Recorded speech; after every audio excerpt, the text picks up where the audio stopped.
She bought a condemned mill for $20.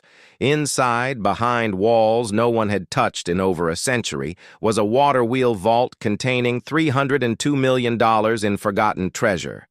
Everyone told her she was throwing away the last money she had. What she found silenced them all. Watch until the end. Subscribe and comment where you're watching from. She had not always been this tired. There had been a time, years ago now, when mornings carried something close to optimism. When the alarm went off and she rose without the heaviness that now pressed against her chest before her eyes even opened. But that time belonged to a different version of her life, one that had been dismantled slowly, piece by piece, until what remained was a woman who counted coins on a kitchen table and hoped the math would be different this time. And it never was.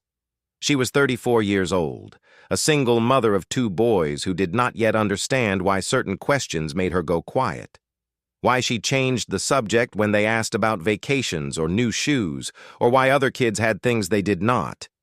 She had learned to deflect with skill, turning their attention toward what they did have rather than what was missing. But children were perceptive in ways adults often underestimated, and she could see in their eyes that the deflections were growing thinner.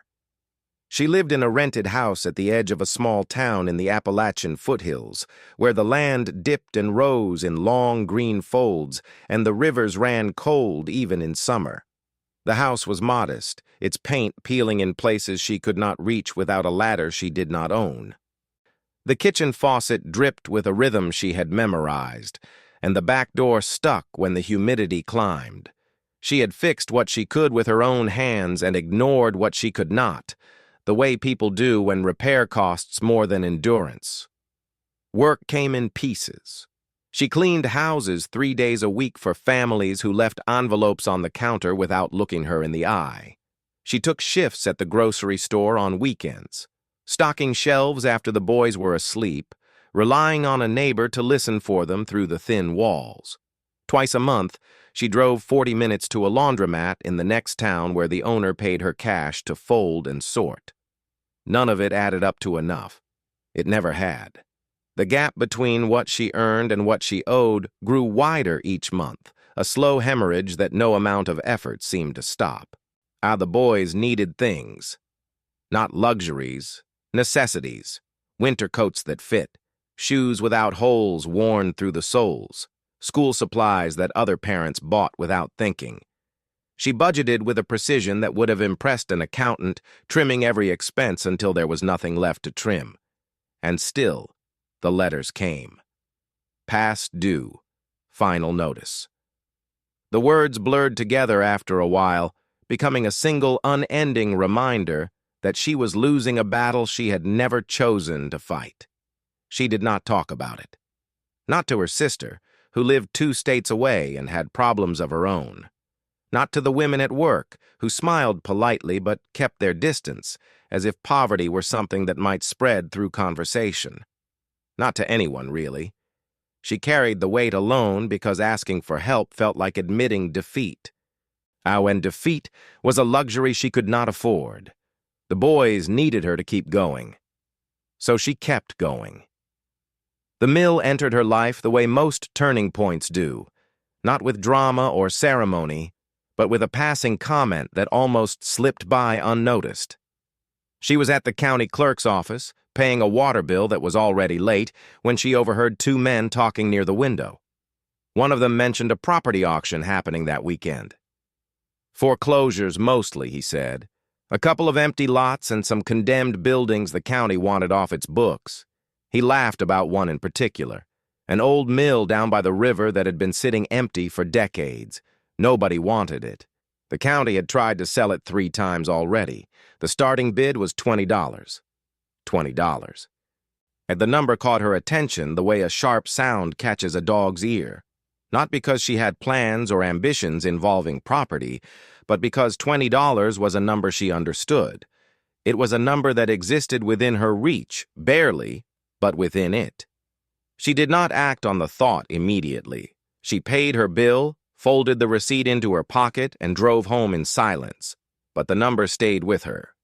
That night, after the boys were in bed, she sat at the kitchen table with a cup of tea that had gone cold and thought about the mill. She had seen it before, everyone in town had. It sat on a bend in the river about 3 miles outside of town, partially hidden by overgrown trees and creeping vines that had spent years reclaiming it. The roof had caved in on one side. The walls were stone, thick and old, darkened by weather and neglect. A water wheel, massive and motionless, hung at the side of the building like a stopped clock, its wooden paddles broken and green with moss. Most people drove past it without a second glance. It was scenery, background, part of the landscape in the way that abandoned things eventually become. She had never given it more thought than that. But now, sitting alone in the quiet of her kitchen, she found herself imagining what it might look like inside. What might be left behind when a building was simply walked away from and never returned to. She told herself it was foolish. $20 was $20. That was a portion of a grocery trip, a contribution to the electric bill, gas for the car. Spending it on a condemned building made no practical sense. She could already hear what people would say. She could already feel the weight of their judgment pressing down on a decision she had not yet made. She had been through this before, in smaller ways. Every decision she made was filtered through the lens of what others would think, what others would say, whether the choice would confirm the narrative the town had already written about her. Single mother. Struggling. Behind on everything. The labels stuck like wet paper, impossible to peel off without tearing something underneath. She had stopped trying to remove them and learned instead to move beneath their weight, the way a tree grows around a fence post rather than against it. But something else pressed back, a feeling she could not name precisely, something between curiosity and desperation, between recklessness and the faintest thread of hope. And she had been practical her entire life. She had made the safe choices, the responsible ones, the ones that kept her family fed and sheltered. And where had practicality gotten her? To a table covered in overdue bills in a house she did not own in a town that barely noticed she existed. She went to the auction on Saturday. She left the boys with her neighbor, a woman named Doris, who watched them without asking questions and never expected anything in return. She had met Doris 3 years ago when Elijah had come down with a fever in the middle of the night and she had no one to watch Marcus while she drove to the urgent care clinic. Doris had appeared at her door in a bathrobe and slippers, taken Marcus by the hand, and said go, as if it were the simplest thing in the world. Since then, Doris had become the closest thing she had to family in this town. Not through grand gestures or spoken loyalty, but through the steady accumulation of small kindnesses that never asked for acknowledgement. The auction was held in the parking lot behind the county building, a small affair attended by a handful of people who looked like they had done this before. Men in work boots and flannel, a woman with a clipboard, a few curious onlookers who had nothing better to do. The lots went first. Modest bids, quick transactions. Then the condemned properties. A house with a collapsed porch drew a bid of $50 from a man who said he wanted the lumber. A commercial building downtown attracted brief interest before selling for $300. Then the mill.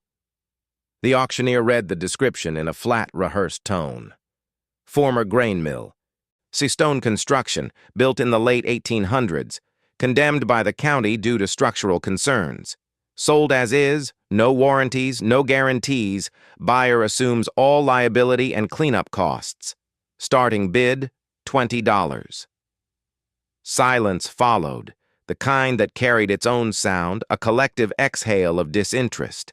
A man near the back laughed softly. Someone else shook his head. The auctioneer waited, scanning the small crowd, already reaching for the next file. She raised her hand. Every head turned. The auctioneer paused, then repeated the bid as if confirming what he had just seen. $20. Going once. He waited longer than necessary, perhaps giving someone else the chance to intervene, to save her from what everyone clearly considered a mistake. No one moved. Going twice. Sold.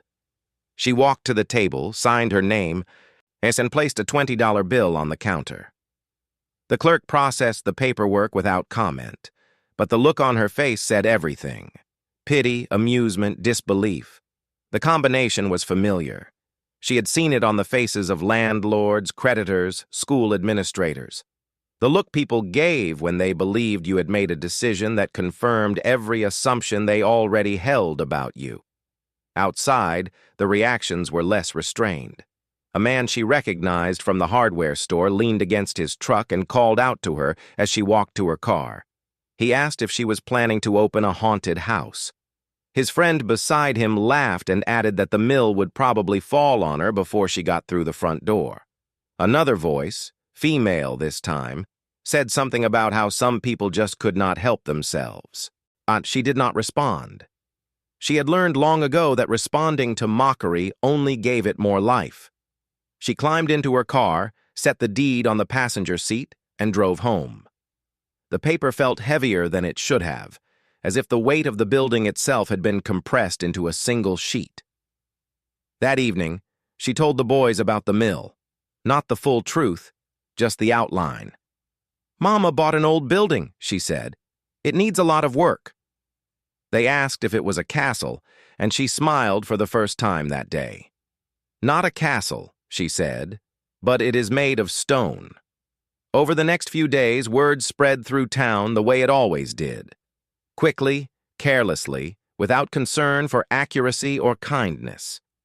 She heard the whispers at the grocery store. She felt the glances at pickup time outside the school. People she barely knew suddenly had opinions about her judgment, her finances, her priorities. A woman at church told her gently that she should focus on her boys instead of chasing fantasies. A man at the gas station asked if she had gotten the plumbing checked, then laughed at his own joke. Her sister called from out of state. The conversation started carefully, the way conversations do when someone wants to say something they know will not be welcome. She asked about the mill, about the $20, about what exactly the plan was. When she could not provide a satisfactory answer, her sister sighed and said she was worried. The word worried carried a particular sting. It meant reckless. It meant irresponsible. It meant the same thing everyone else was already thinking. She absorbed it all without argument. Not because she agreed, but because arguing required energy she could not spare. The decision was made. The deed was signed. Whatever came next would come from effort, not from debate. The first time she visited the mill as its owner, she went alone. It was early morning, the light still soft and gray, the river running quiet beside the road. The air smelled of wet earth and turning leaves, the particular scent of a season that was ending without asking permission. She parked on a patch of gravel that might once have been a proper lot and stood there for a long moment, taking in the full scope of what she had purchased. A crow called from somewhere above the tree line, sharp and singular, as if marking her arrival for an audience she could not see. The building was larger than she remembered. 3 stories of stone walls, thick and uneven, fitted together with a craftsmanship that belonged to another century. The mortar between the stones had crumbled in places, leaving dark gaps where rain and roots had found their way in. The roof, what remained of it, sagged heavily on the eastern side, exposing timber beams that had darkened with age but still held their shape. Windows were broken or missing entirely, their frames warped and splintered. The front entrance was a wide wooden door, swollen shut by decades of moisture, its iron hardware green with oxidation. And then there was the Waterwheel. It dominated the southern wall of the mill, rising nearly 2 stories from the river's edge. Its frame was iron and oak, massive in scale, designed to harness the current that once powered the grinding stones inside. Most of the wooden paddles were gone, had broken off and carried downstream over the years. The ones that remained were soft and dark, barely attached. The iron framework, however, was intact. Rusted, yes, corroded in places, but structurally present in a way that surprised her. Whatever blacksmith had forged those supports had built them to outlast the wood they carried. She walked the perimeter slowly, the way someone walks through a room they are seeing for the first time, despite having passed it 1,000 times. She noticed things that distance had always obscured. The foundation stones were enormous, some of them wider than she was tall, fitted into the earth with a precision that spoke of serious labor. The walls, despite their age, were plumb. Not perfectly, but close enough to suggest that the building's bones were stronger than its skin. She tried the front door. It resisted, swollen tight in its frame. She leaned her weight into it, felt it give slightly, then pushed harder. The wood groaned, then surrendered with a sound like a held breath, finally released. The door swung inward, and the interior of the mill opened before her. The smell hit first. Damp stone, old wood, river water that had seeped through cracks and pooled in low spots on the floor. Beneath it, something earthier. Grain dust, maybe, or the memory of it, embedded so deeply into the walls and beams that decades of neglect had not been enough to erase it. The air was cool and still, untouched by wind despite the broken windows above. It felt like stepping into a place that had been holding its breath. The ground floor was a single large space, open and cluttered with the remnants of machinery. The millstones were still there. Two massive discs of granite lying flat where they had last been used, their surfaces grooved in precise patterns that had once ground wheat into flour. Iron gears hung overhead, connected by shafts and belts, long since rotted away. The mechanisms were frozen, locked in place by rust and time, but their arrangement told a clear story of how the mill had once functioned. Water turned the wheel turned the gears turned the stones. Simple, powerful, elegant. She moved through the space carefully, testing the floor with each step. The boards were thick, old-growth hardwood, warped in places but solid in others. She avoided the areas where water damage was visible, dark stains spreading outward from cracks in the walls. Near the center of the room, a staircase led upward, its steps narrow and steep, and the railing missing entirely. She tested the first step. It held. She climbed slowly, one hand against the cold stone wall for balance. The second floor had been a storage area, empty now except for a few broken barrels and the remains of wooden bins that had once held grain waiting to be milled. The ceiling was lower here, the beams closer together, and the damage from the collapsed roof was visible in the far corner where daylight poured through a ragged hole. Debris littered that section, fallen shingles and splintered wood mixed with leaves and dirt, carried in by wind and rain. She stayed near the intact side, studying the structure with an eye that had learned to assess damage honestly.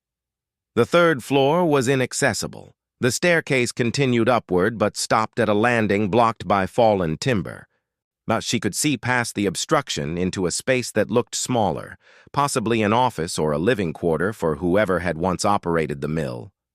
She made a mental note and climbed back down.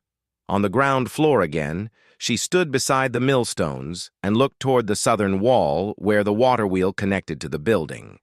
The mechanism that transferred power from the wheel to the interior gears was housed in a recessed section of the wall, a thick stone alcove that protruded slightly from the main structure. The iron shaft that had once carried the wheel's rotation into the building was still visible, passing through a channel in the stone. Around it, the wall was different.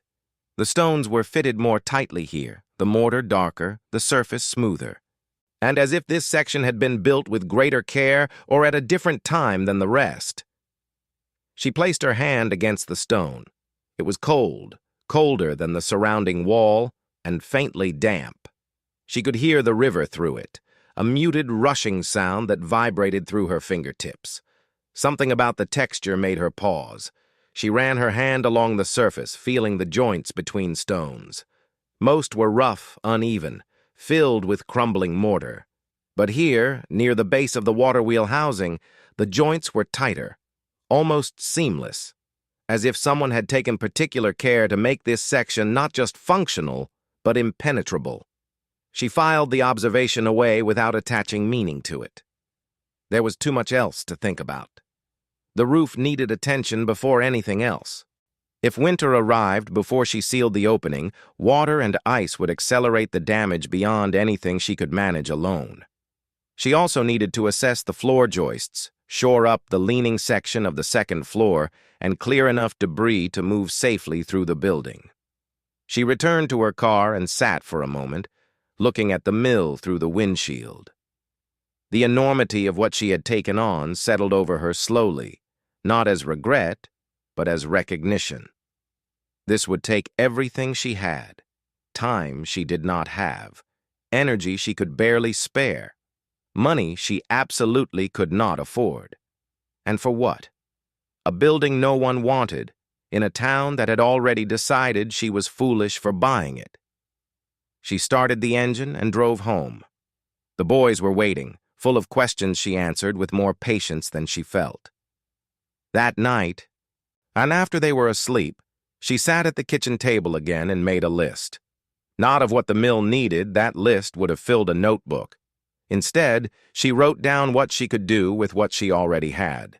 Her own hands, basic tools she owned or could borrow, scrap materials she could salvage, time carved out of an already impossible schedule.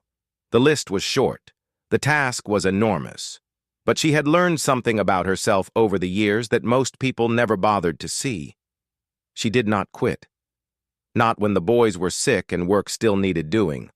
Not when the car broke down and she walked 2 miles in the rain. Not when the letters piled up and the phone rang with voices that offered nothing but demands. She kept going because stopping had never been an option. The mill would be no different. She folded the list and tucked it into the pocket of her jacket. Tomorrow she would begin. The first weeks were punishing. She worked on the mill in stolen hours, early mornings before the boys woke, late afternoons after her shifts, weekends when Doris could watch them. She arrived with tools in a canvas bag and left with aching muscles and dust in her hair.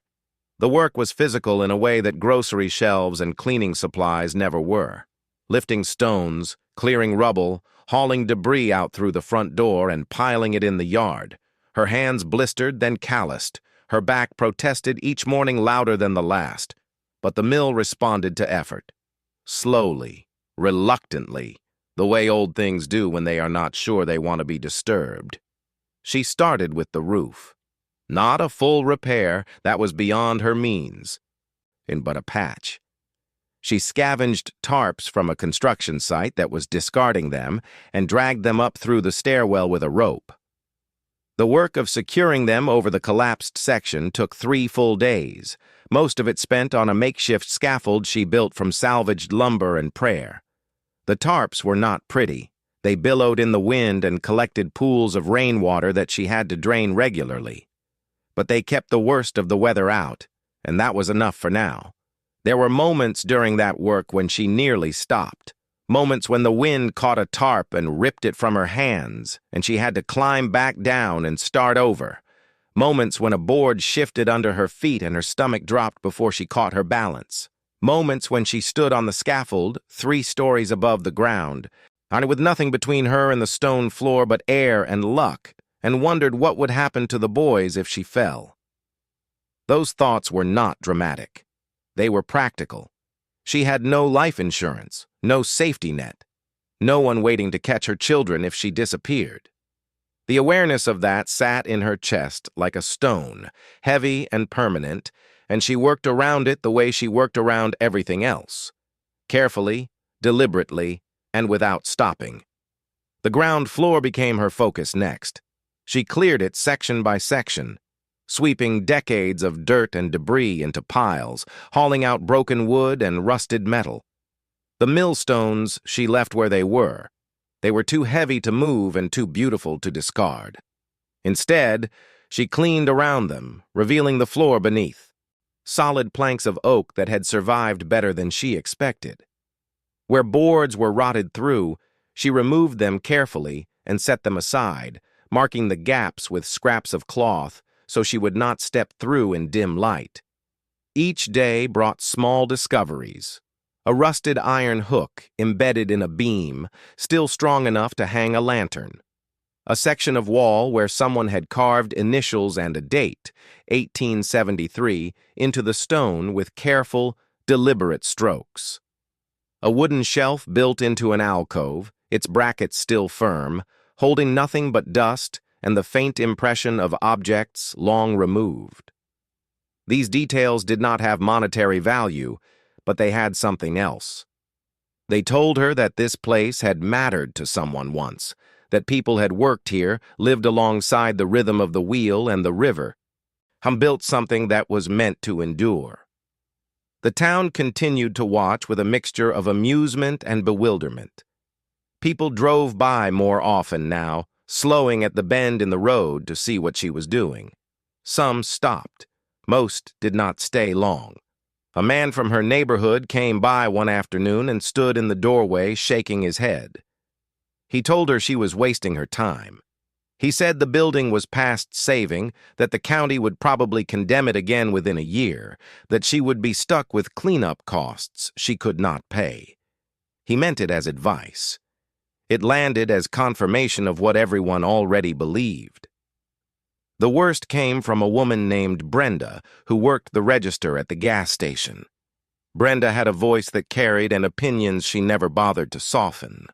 She told anyone who would listen that buying the mill was the most irresponsible thing she had ever seen a mother do. She said it loudly enough one morning that the boys heard it through the car window. Her oldest, Marcus, who was 9, asked her on the drive home what irresponsible meant. She told him it meant making a choice that other people did not understand yet. He thought about that for a moment and then asked if the mill had ghosts. She said no. He seemed disappointed. Her younger boy, Elijah, was 7 and quieter than his brother. He did not ask questions about the mill directly, but she caught him drawing pictures of it at the kitchen table one evening. Stone walls, a big wheel, water that he colored blue with a crayon pressed so hard it left grooves in the paper. She pinned the drawing to the refrigerator and felt something crack open in her chest that she did not have words for. The financial pressure did not relent. If anything, it intensified. The $20 she had spent on the mill was nothing compared to the cost of simply keeping her life running. A tire went flat on a Tuesday, and the replacement took money she had earmarked for groceries. She made it work the way she always did, stretching meals, substituting, making soup from things that were not quite soup ingredients but filled stomachs just the same. The boys did not complain. They had inherited her resilience without knowing it, the way children absorb the qualities of the air they breathe. At the grocery store where she stocked shelves, her supervisor pulled her aside one evening and told her that hours were being cut. Not just hers, everyone's. But the reduction hit her harder than most because she had no margin to absorb it. She nodded, said she understood, and finished her shift with the same steady efficiency she always brought. In the parking lot afterward, she sat in the car for 10 minutes with the engine off, staring at the steering wheel, calculating numbers that refused to cooperate. The cleaning jobs held steady, but one of her clients, a retired couple who lived in a large house on the hill above town, mentioned casually that they might be moving soon. The wife said it with a smile, as if the news were exciting rather than devastating. She smiled back and said she hoped they enjoyed wherever they landed. Inside, the words registered as another door closing in a hallway that was running out of doors. Despite everything, she kept going to the mill. Not every day, but often enough that the rhythm of the work became part of her life rather than an interruption of it. She developed a routine. Arrive early, assess what needed doing, do what she could with what she had, leave before dark, repeat. Her neighbor Doris was the only one who said nothing critical. She simply asked how the work was going and listened to the answer without judgment. Once, she brought a thermos of coffee and sat on a stone outside the mill while the boys played near the river under strict instructions not to go near the water. She watched without commenting, and when she left, she squeezed her hand once and said only, "Keep going." Those two words carried more weight than Doris probably knew. The waterwheel drew her attention again and again, not because she had plans for it, but because it refused to be ignored. It was the most visible part of the mill, the feature that defined it, and also the most damaged. The wooden paddles hung in various states of decay, some reduced to splinters, others clinging to the iron frame by a single bolt. The frame itself, though rusted, maintained its shape with a stubbornness that matched her own. She studied it from the riverbank, from inside the mill, from every angle she could reach without climbing onto something that might give way. The housing where the wheel connected to the building continued to intrigue her. That section of the wall remained different from the rest. Tighter stonework, smoother surfaces, joints that resisted her probing fingers. She had noticed it on her first visit and returned to it repeatedly, that each time finding some new detail that deepened her curiosity without satisfying it. One afternoon, while clearing debris near the base of the waterwheel housing, she found something unexpected.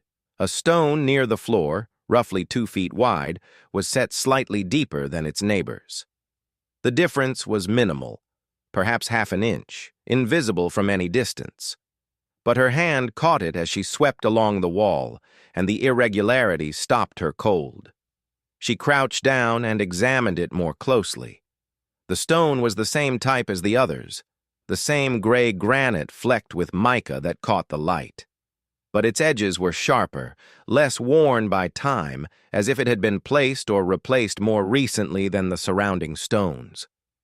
The mortar around it was different too, harder, darker. Ike applied with a precision that contrasted with the rougher work elsewhere. She pressed against it experimentally.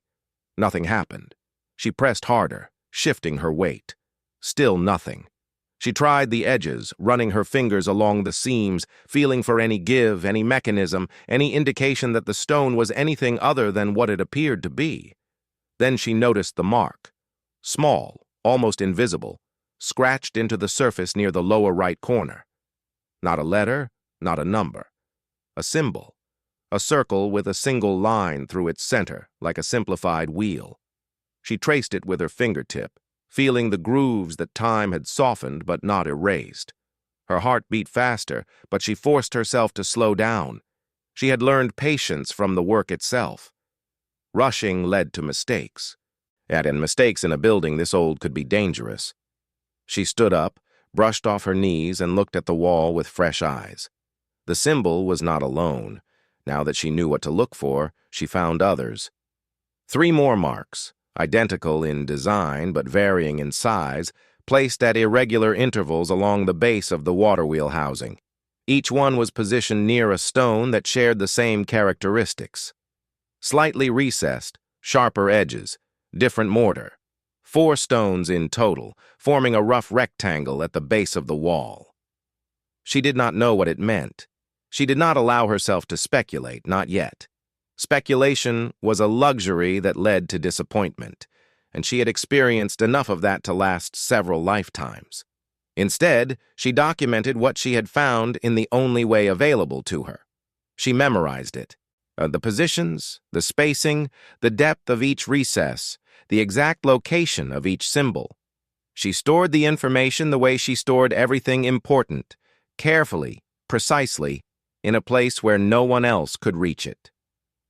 That night, after the boys were in bed, she sat at the kitchen table and thought about the marks. She thought about the waterwheel housing and its unusually careful construction. She thought about the history of the mill, the decades it had stood empty, the people who had built it, and the people who had walked away from it. She thought about the $20 she had spent, and the mountain of work that still lay ahead. And beneath all of that, quiet but insistent, she thought about the feeling that had been growing since her first visit. The feeling that the mill was not empty, not in the supernatural sense, nothing so dramatic, but in the sense that buildings hold their histories in their walls, their floors, their hidden spaces. The mill had been built to last by people who understood stone and water and the value of things that endured. Whatever they had left behind, it was still there. She just had not found it yet. She washed her cup, turned off the kitchen light, and checked on the boys. They were sleeping soundly, tangled in blankets, their faces soft and untroubled in the way that only children's faces could be. She watched them for a moment, feeling the familiar ache that came from loving something so completely while being unable to give it everything it deserved. Tomorrow, she would return to the mill. She would continue the work that everyone said was pointless. She would clear more debris, patch more damage, and then study the Waterwheel housing with the careful attention it seemed to demand. And she would keep going. Not because she was certain of what she would find, but because stopping had never been something she knew how to do. The weeks that followed tested her in ways she had not anticipated. The physical labor was relentless, but it was the emotional weight that wore her thinner. Every trip to the mill meant time away from the boys, time away from work that actually paid, time spent on something that the entire town considered a monument to poor judgment. She felt the pressure from every direction. The landlord raised the rent by $50 a month. The car needed a repair she could not afford. A letter from the boys' school mentioned fees for a field trip, and she stared at the number as if it were written in a language she had forgotten how to read. At the mill, progress was measured in inches rather than feet. She reinforced the floor joists on the ground level using timber she salvaged from a barn demolition site 20 miles away. The drive cost gas she could barely spare, but the wood was free, and free was a currency she had learned to value above all others. She cut and fitted each piece by hand, working with a saw that was older than she was and a level she had borrowed from Doris's garage. The second floor remained largely untouched. She had stabilized the worst of the sagging with temporary supports, but a proper repair would require materials and knowledge she did not yet possess. She focused instead on making the ground floor functional, a space where she could work without fear of collapse, a space that felt, if not safe, then at least honest about its risks. The Waterwheel housing continued to occupy her thoughts. She returned to the 4 marked stones repeatedly, studying them at different times of day when the light shifted and shadows revealed textures that were invisible at other hours. She brought a small mirror once, angling it to catch sunlight and direct it into the recesses around each stone. What she saw confirmed her earlier impression. These stones were not original to the construction. They had been placed later, with different tools and different hands, fitted into a wall that had been deliberately opened and then resealed. She considered the implications carefully. Someone, at some point after the mill was built, had modified this section of the wall, and not to repair it. The surrounding stones showed no signs of damage that would have required replacement. The modification was intentional, planned, and executed with a skill that suggested the person responsible understood masonry at a level well beyond casual repair. She kept this knowledge to herself. Not out of secrecy exactly, but out of self-preservation. If she told anyone what she had found, the reactions would fall into predictable categories: dismissal, mockery, or worse, interest from people who might try to claim the property or its contents before she understood what she was dealing with. She had seen enough of how the world treated people in her position to know that vulnerability invited exploitation. The irony was not lost on her, and the same people who laughed at her for buying the mill would be the first to circle if they thought it contained anything of value. She had watched that pattern play out in other contexts. A family in the next county had found arrowheads on their land, and within a week, strangers were trespassing with metal detectors. A woman she knew from church had inherited a storage unit from a distant relative, and before she could even inventory the contents, 3 different people had offered to help, each one angling for a cut of whatever might be inside. Generosity that appeared only when value was suspected was not generosity at all. It was positioning. So she worked. She cleared and cleaned and repaired, And all the while she circled back to the Waterwheel housing like a planet orbiting a sun it could not escape. See, each visit taught her something new. The stones were not merely set into the wall. They were seated on a ledge that ran along the interior of the housing, a structural feature that served no obvious purpose in the mill's original design. The ledge was level, precise, and bore faint marks where something heavy had rested against it repeatedly. She also noticed that the floor near the housing was different. The oak planks that covered most of the ground level gave way in this section to stone. Flat, fitted stones that matched the wall material laid flush with the surrounding wood in a transition so smooth it was easy to miss.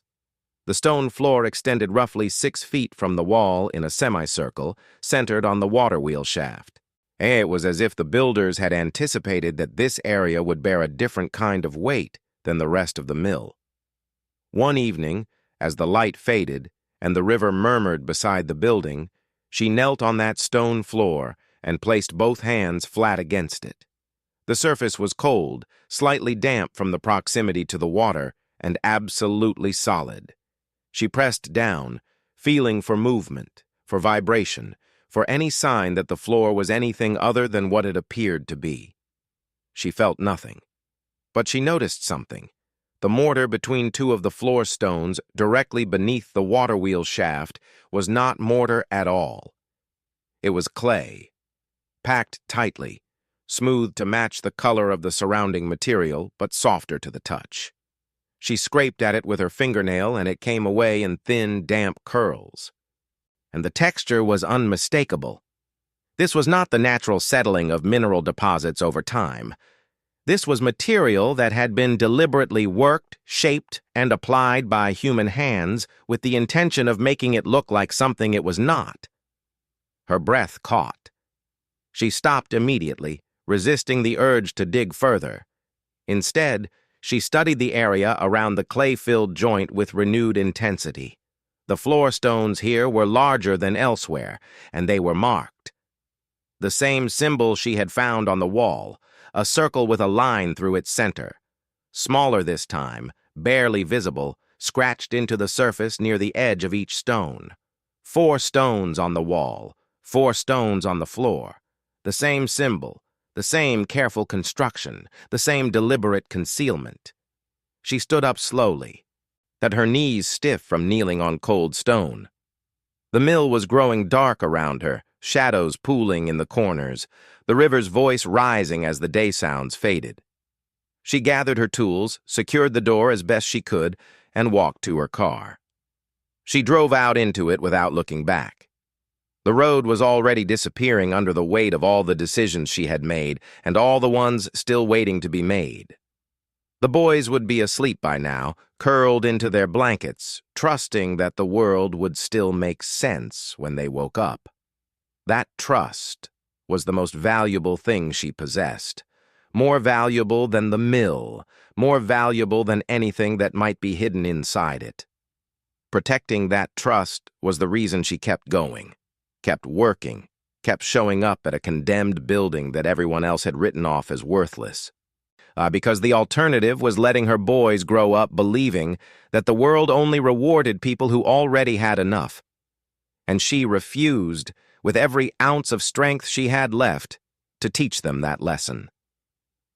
The drive home felt longer than usual. Her mind moved faster than the road, turning possibilities over and over, examining them from angles she had not considered before. She did not allow herself to hope. Hope was expensive, and she had been bankrupt in that currency for too long. But she allowed herself to wonder. And wondering, she was discovering, could be just as powerful. At home, the boys had saved her a plate of dinner. Doris had made macaroni and cheese, their favorite, and they presented it to her with the solemn pride of children who believed they had done something important.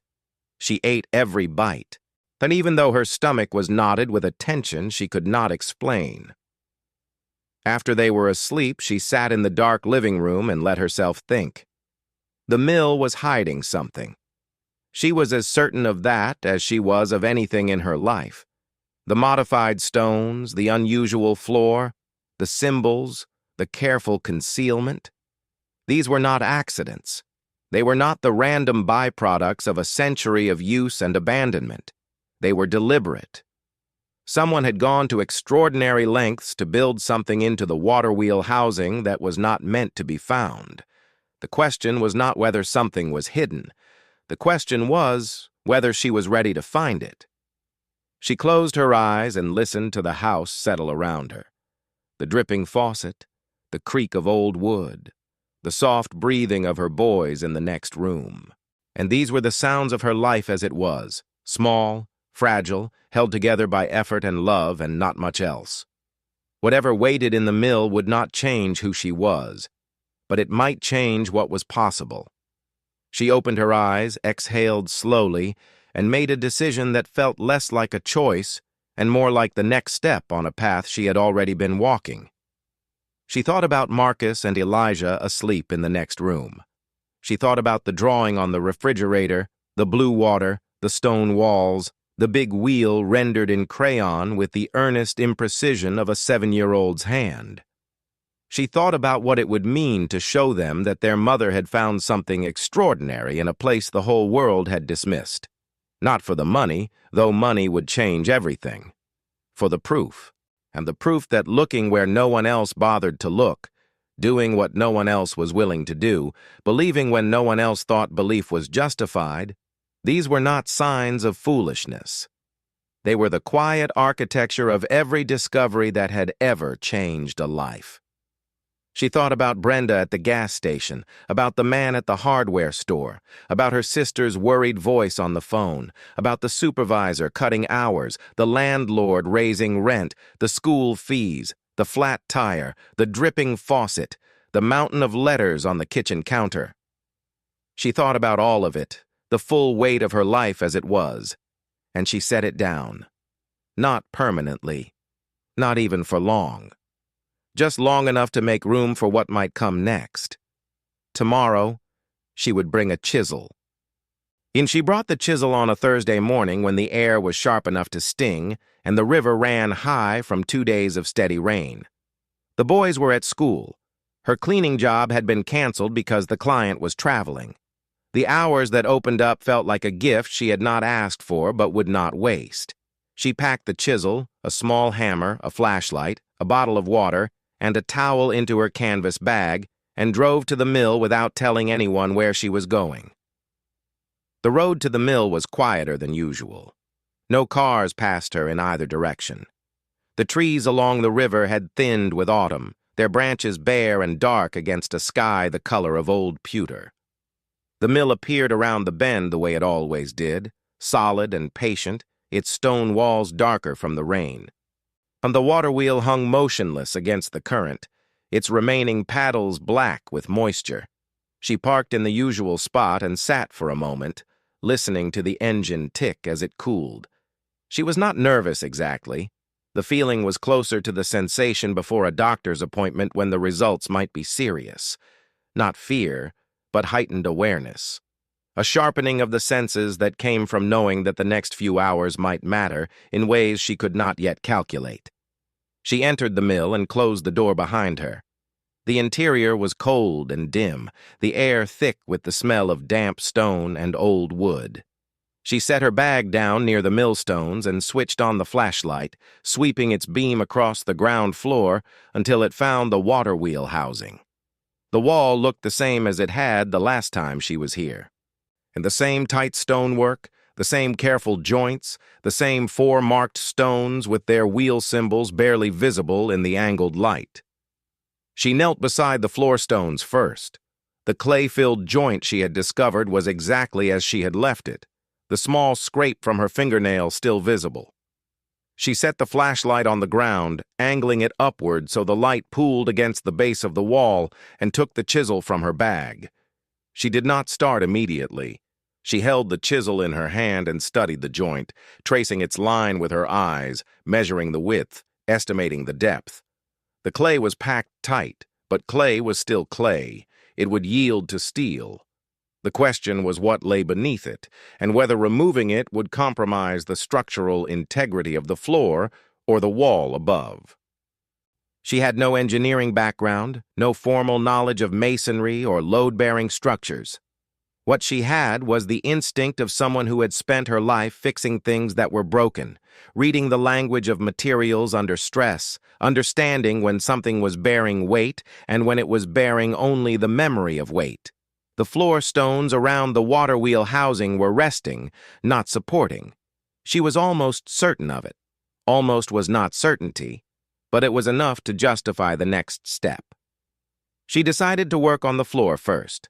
The wall stones were larger, heavier, and more dangerous to disturb. The floor stones, while substantial, were flat and could be lifted individually if the joints between them were cleared.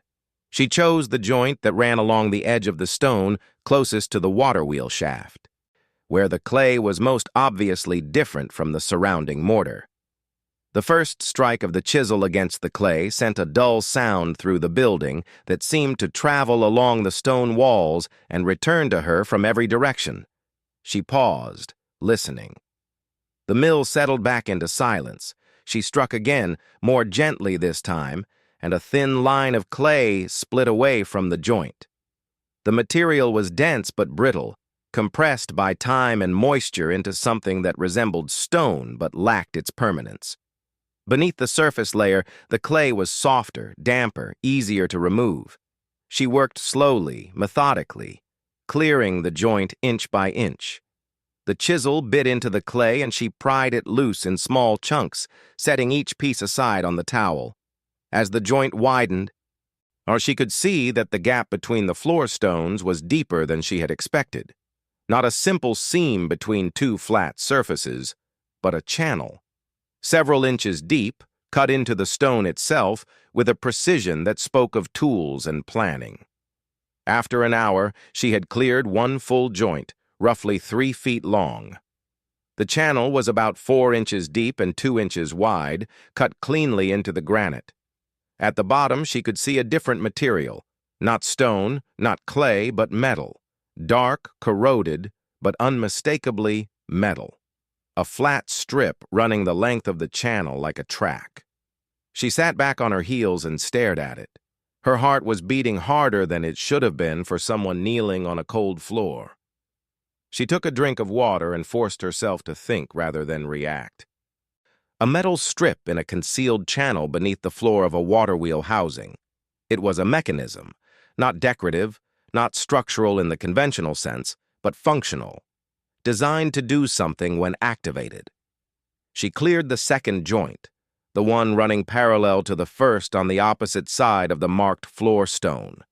The same channel, the same metal strip at the bottom.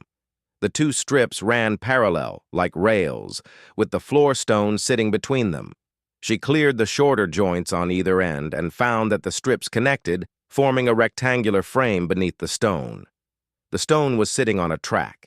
It was designed to move.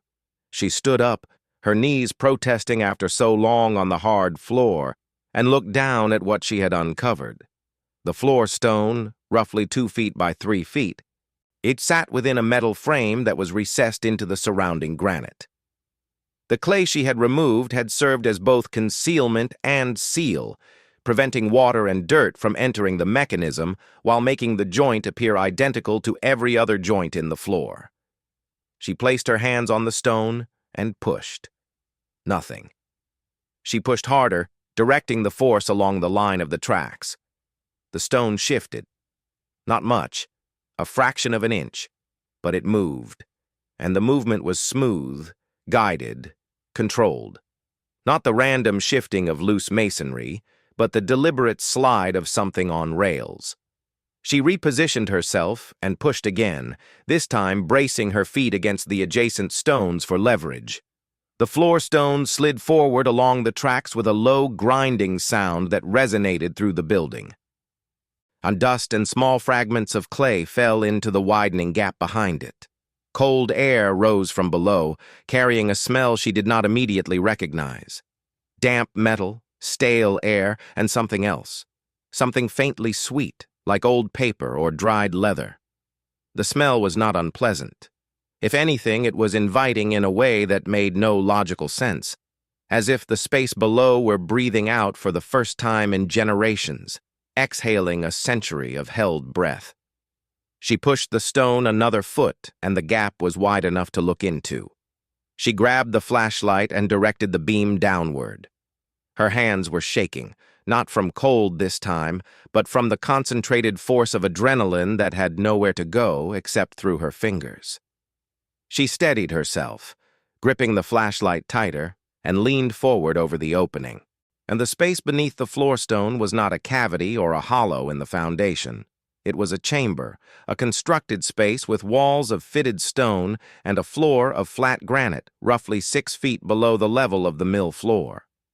The flashlight beam cut through darkness that had not been disturbed in what might have been 100 years. Dust particles floated in the light, slow and weightless, like sediment in still water. She could see the top of a stone staircase descending from the opening, narrow steps carved directly into the wall of the chamber. They curved downward and to the left, following the contour of the Waterwheel housing. The stairs were dry despite the proximity to the river, which meant the chamber was sealed against water intrusion with the same care that had been applied to everything else she had found. She did not go down. Not yet. She knelt beside the opening and directed the flashlight as far as it would reach, sweeping the beam across what she could see of the chamber below. The walls were stone, fitted with the same tight precision as the Waterwheel housing above. The ceiling, which was the underside of the mill floor, was reinforced with iron beams that crossed the space in a grid pattern. The floor of the chamber was smooth and appeared to be clear of debris. At the far edge of the flashlight's reach, she could make out shapes. Dark, rectangular, stacked in what appeared to be an orderly arrangement. She could not determine their size or material from this distance, but their placement was deliberate, organized. Whatever was down there had been put there with intention. She sat back from the opening and pressed her hands against her thighs, steadying herself. The air from below was cold on her face, carrying its strange, sweet scent upward into the mill. Her mind raced through possibilities, each one more improbable than the last, each one chased by the practical voice in her head that insisted she slow down, think clearly, not leap to conclusions that would only lead to disappointment. But the chamber was real. The stairs were real. The mechanism that concealed them was real. Someone had built this space beneath the Waterwheel housing with extraordinary care, and then sealed it away behind layers of stone and clay. Whatever they had stored inside was valuable enough to justify that level of effort. And it had been there, undiscovered, for longer than she had been alive. She checked her phone. No signal. Which was typical this close to the river and the surrounding hills. She looked at the time. She had hours before the boys needed to be picked up. She looked at the opening in the floor, at the stone staircase curving downward into the dark, and she made the same calculation she had been making since the day she bought the mill, the risk of going forward versus the cost of turning back. She put the flashlight between her teeth, lowered herself to the edge of the opening, and placed her feet on the first step. The stairs were solid beneath her boots. Each step was carved from the same granite as the walls, worn smooth at the center from use that must have been regular at some point in the mill's history. The staircase curved tightly, following the wall of the chamber in a spiral that descended roughly 10 feet below the mill floor. The air grew colder with each step, but it was clean, dry, free of the mustiness she would have expected from an underground space this old. At the bottom of the stairs, she stepped onto the chamber floor and swept the flashlight in a slow arc. The space was larger than she had estimated from above, roughly 20 feet long and 15 feet wide, with a ceiling high enough that she could stand without stooping. The iron beams she had seen from above were structural reinforcements, bolted into the stone walls at regular intervals, their surfaces coated in a dark patina that had protected them from rust. The floor was a single expanse of granite, smooth and level, fitted with a precision that would have been impressive even by modern standards. The walls were bare except for iron brackets mounted at intervals. in each one holding an unlit lamp that must have been fueled by oil or kerosene. She counted 6 of them, 3 on each long wall, positioned to illuminate the space evenly. At the far end of the chamber, directly below the waterwheel shaft that passed through the ceiling above, the wall was different, thicker, set deeper into the foundation, and in its center was a door. Not a wooden door, an iron one, massive, heavy, set into a frame of the same metal that reinforced the ceiling. The door was roughly 4 feet wide and 6 feet tall, its surface covered in a layer of corrosion that had turned the metal a deep, uneven brown. There were no visible hinges. The mechanism appeared to be internal, concealed within the frame. A heavy handle protruded from the right side, curved and thick, designed to be gripped with both hands. And the craftsmanship was evident even through the corrosion. This door had not been cast from a mold or assembled from parts. It had been forged as a single piece by someone who understood that a vault door's strength came from the absence of seams. Seams were weakness. Seams were invitation. This door had neither. She approached it slowly, the flashlight beam catching the texture of the corroded surface. Near the top, partially obscured by patina, she could make out letters. Not modern script, but something older, more deliberate, each character carved into the metal with a tool rather than stamped by a machine. She brushed at the corrosion with her sleeve, and the letters emerged in fragments. A name, Cornelius, and below it, a date, 1878. She took a step back and absorbed what she was seeing. Cornelius. The name was familiar, but though she could not immediately place it. 1878 was consistent with the mill's construction date, which the county auction records had listed as the late 1800s. Whoever Cornelius was, he had built this chamber and this door during or shortly after the mill itself was erected. The effort required to construct a sealed underground room beneath a working mill, complete with concealed access and a reinforced iron door, was extraordinary. It suggested resources, planning, and a level of secrecy that went beyond simple storage. She gripped the handle with both hands and pulled. The door did not move. She adjusted her stance, braced herself, and pulled harder. A faint grinding sound emerged from somewhere inside the frame, metal against metal, seized by decades of inactivity. She released the handle and examined the mechanism more closely and noticed that the corrosion was heavier around the contact points. The door was not locked. It was frozen. She returned to her bag upstairs and brought back the hammer. Working carefully, she tapped around the edges of the frame, loosening the corroded contact points without striking the door itself. She applied force to the handle in short, controlled bursts, rocking it back and forth to break the seal that time had formed. The grinding sound grew louder, more promising. Something was giving way inside the mechanism. On her 7th attempt, the door moved. Not much, an inch at most. But the seal was broken. Cold air rushed through the gap, different from the air in the chamber behind her. Colder still, and drier, carrying that sweet, papery scent she had noticed from above, now stronger, more distinct. She pulled again, harder, and the door opened another 6 inches, then a foot, then wide enough to step through. She shone the flashlight into the space beyond the door, and the beam caught something that stopped her completely. Not because it was frightening, but because it was overwhelming. The light reflected off surfaces that had no business being in a room beneath a condemned mill in rural Appalachia. Gold. Not the dull yellow of tarnished brass or painted metal, but the unmistakable warm gleam of actual gold, dense and heavy and real, catching the flashlight beam and throwing it back in soft, liquid light. She did not move. She stood in the doorway with the flashlight extended, her arm steady, her breath held, and tried to process what she was seeing. The room beyond the iron door was smaller than the outer chamber. Roughly 12 feet by 10 feet, with the same granite walls and iron-reinforced ceiling. But where the outer chamber had been empty, this room was full. Against the far wall, stacked in rows 3 high and 4 deep, were wooden crates. Each one was roughly 2 feet long and 1 foot wide, their surfaces darkened by age but intact, their corners reinforced with iron brackets. The wood was stamped with markings she could not read in their entirety, but the partial words she could make out included bank, reserve, and what appeared to be a serial number sequence.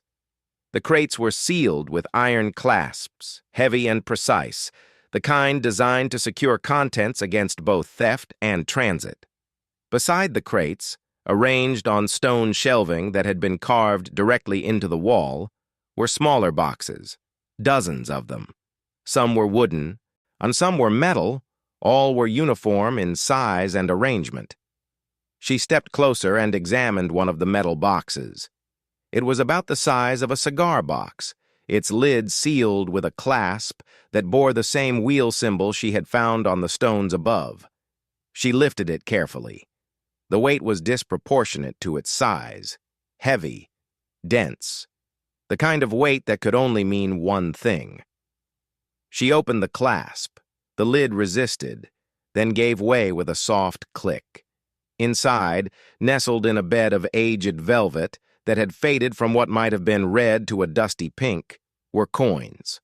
Gold coins, each one the size of a $50, thick and heavy, stamped with an eagle on one side and a liberty figure on the other.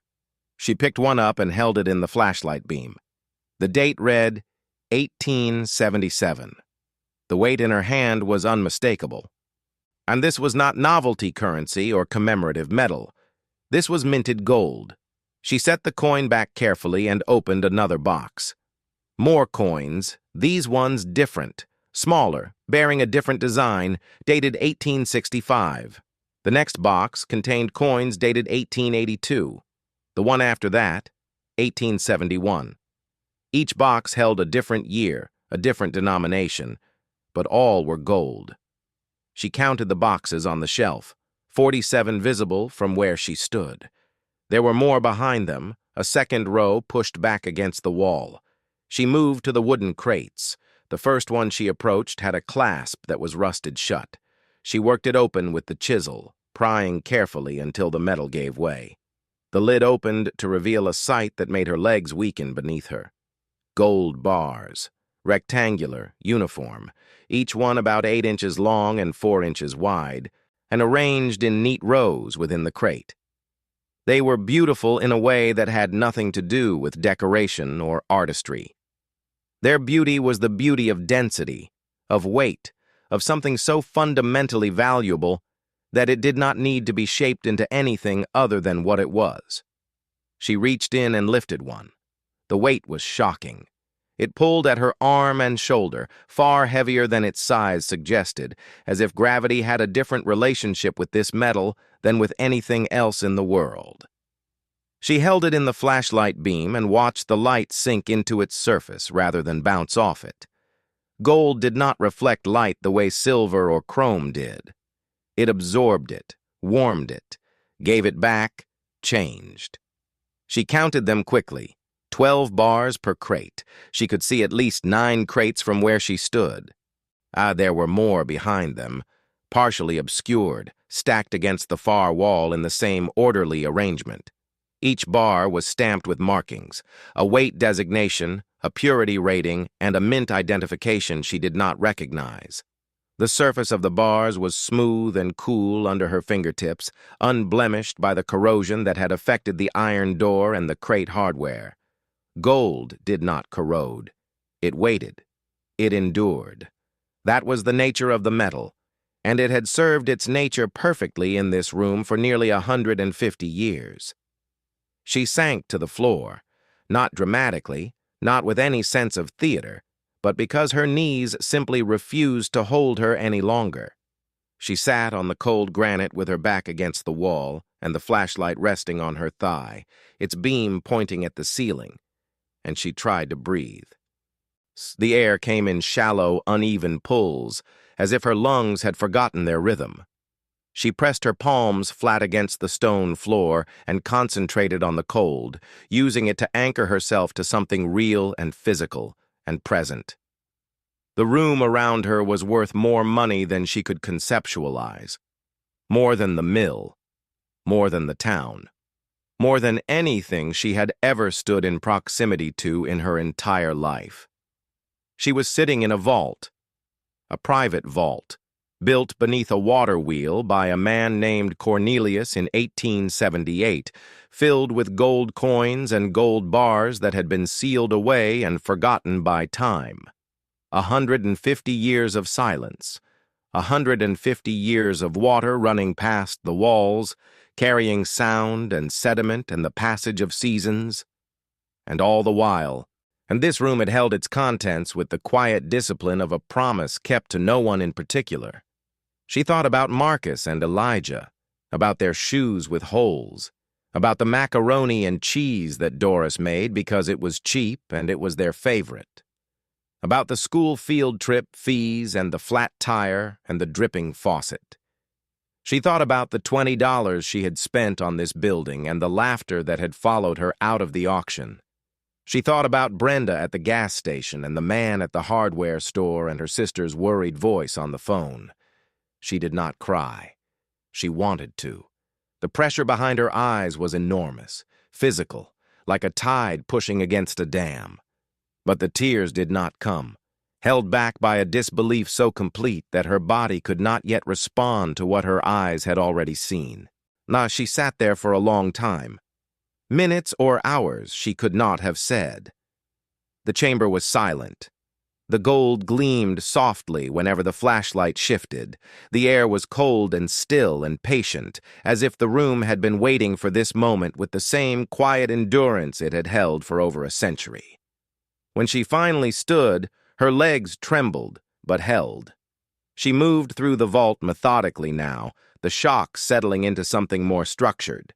She counted the crates. 14 in total, some stacked behind others. She estimated the smaller boxes at over 90. On a separate shelf, deeper in the room, she found leather-bound ledgers, their covers stiff and cracked but their pages intact. She opened one carefully and found handwritten entries in a dense, precise script. Names, dates, amounts, origins. The ledger was an inventory, as a record of everything in the vault, maintained by someone who understood the value of documentation. Beside the ledgers were documents, folded papers sealed with wax that had long since dried and cracked. She did not open them. She did not need to. Not yet. Their presence confirmed what the ledger suggested. This vault was not a hiding place for stolen goods. It was a private reserve, created and maintained by someone who had the wealth to accumulate gold and the foresight to protect it against an uncertain future. She also found, tucked into a recess in the wall near the door, a single sheet of paper, folded once and held in place by a small iron bracket. The paper was yellowed but legible. She unfolded it with care that bordered on reverence and read the words written in the same hand as the ledger entries. The letter was addressed to no one by name. It said simply that the contents of this room were the product of a lifetime of labor and prudence, that they were intended for the protection of family and descendants in times of need, that the mill and the water wheel were chosen as their guardians because water endures when all else fails. The writer expressed the hope that whoever stood in this room would understand the weight of what had been entrusted to them, and that they would use it wisely, not for vanity or excess, but for the security and dignity that every person deserved, and that money, properly applied, could provide. The letter was signed with a single name, Cornelius Ashford. The date was March 14th, 1891. She read it 3 times. The third time, the words blurred slightly, and she realized that the pressure behind her eyes had returned. She blinked it away and focused on the signature. The ink had faded to a pale brown, but the hand that had written it was steady and clear. Cornelius Ashford had not been a man who trembled before his own decisions. He had built a vault beneath a river and trusted it with everything he had earned, and he had been right to trust it. 134 years later, the vault had kept its promise. Then she folded it carefully, placed it back in its bracket, and stepped out of the vault. She pulled the iron door closed behind her, climbed the stairs back to the mill floor, and slid the floor stone back into position. She did not reseal it with clay. There was no point. She would be back. But she positioned the stone carefully enough that a casual glance would reveal nothing. She gathered her tools, switched off the flashlight, and walked outside into the daylight. The world looked different. Not changed exactly, but revealed, as if a filter had been removed that she had not known was there. The river ran the same. The trees stood where they always had. The mill behind her held its shape against the gray sky. But the weight of what she carried now, the knowledge, the secret, the unimaginable reality of what lay beneath her feet, changed everything about how she stood in that landscape. She drove to the school and picked up the boys. Marcus told her about a math test he thought he had done well on. Elijah showed her a leaf he had found at recess, perfectly shaped, bright orange, already beginning to curl at the edges. Dixie held it carefully and told him it was beautiful. That night she could not sleep. She lay in bed, staring at the ceiling, replaying every detail. The staircase, the chamber, the iron door, the crates and boxes and gold that gleamed in the flashlight beam. The letter from Cornelius Ashford, written by a man who had built a vault beneath a water wheel because he believed water endured when all else failed. He had been right about that. The water wheel had crumbled, the mill had been condemned, the town had forgotten, but the vault had endured. The gold had endured. And now, through a chain of events that no reasonable person would have predicted, a woman who had bought a condemned building for $20 held the key to everything Cornelius Ashford had spent a lifetime protecting. She understood immediately that she could not handle this alone. Not the emotional weight of it, though that was considerable, but the practical reality. Gold of this age and quantity was not something you simply carried to a pawn shop. There were legal questions, historical questions, questions of ownership and provenance and taxation that she did not have the knowledge to navigate. Making a mistake now, telling the wrong person, moving too quickly, acting without understanding the implications, could cost her everything. She spent the next 3 days in a state of controlled urgency. She went to work. She picked up the boys. She cooked dinner and helped with homework, and maintained the surface of her life with a discipline that bordered on performance. Beneath that surface, her mind worked constantly, turning over options, and discarding risks, building a plan from the limited resources available to her. She started with research. The county library had a small historical section, and she spent 2 afternoons there after her shifts, pulling records and reading about the history of the region. She told the librarian she was interested in the history of the old mill for personal reasons, and the librarian, a woman who had worked there for 30 years and had never once been asked about local industrial history, brightened visibly and pulled several boxes of materials from storage that had not been accessed in years. Cornelius Ashford appeared in the archives as a name associated with several businesses in the late 19th century. He had owned the mill, a general store, and a small mining operation in the hills to the north. He was described in one account as a man of considerable private means who kept largely to himself. Another record mentioned that his family had been among the earliest settlers in the county, arriving before the Civil War and establishing themselves through a combination of agriculture, trade, and mineral extraction. A third document, a newspaper clipping from 1889, noted that Ashford had expanded the mill's operations to include not just grain, but also timber processing, making it one of the most productive facilities in the region during that period. His descendants had left the area in the early 1900s, and his properties had passed through a series of owners before most of them fell into disrepair. One handwritten note in the margins of a county ledger, barely legible. He mentioned that the Ashford estate had been settled hastily after the last family member departed, and that several assets were never formally accounted for. That detail caught her attention like a fishhook, sharp and impossible to shake loose. The mill had changed hands at least 4 times after the Ashford family departed. Each subsequent owner had used it for a shorter period than the last, and the final owner of record, a timber company that had purchased the surrounding land in the 1950s, had never used the building at all. When the company dissolved in the 1980s, the property reverted to the county, which had held it ever since. None of the records mentioned a vault. None of the records mentioned gold. None of the records mentioned anything beneath the Waterwheel housing at all.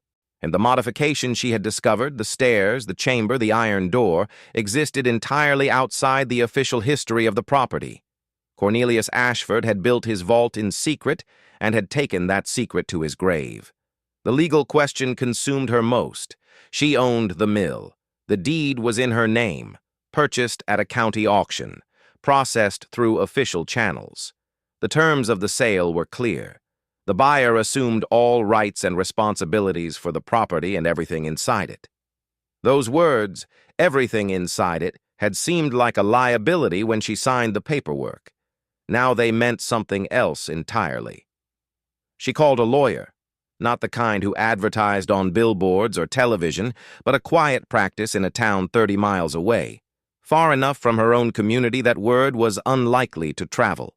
She found the name in a directory at the library, cross-referencing it with state bar records to confirm the license was active and the practice was legitimate.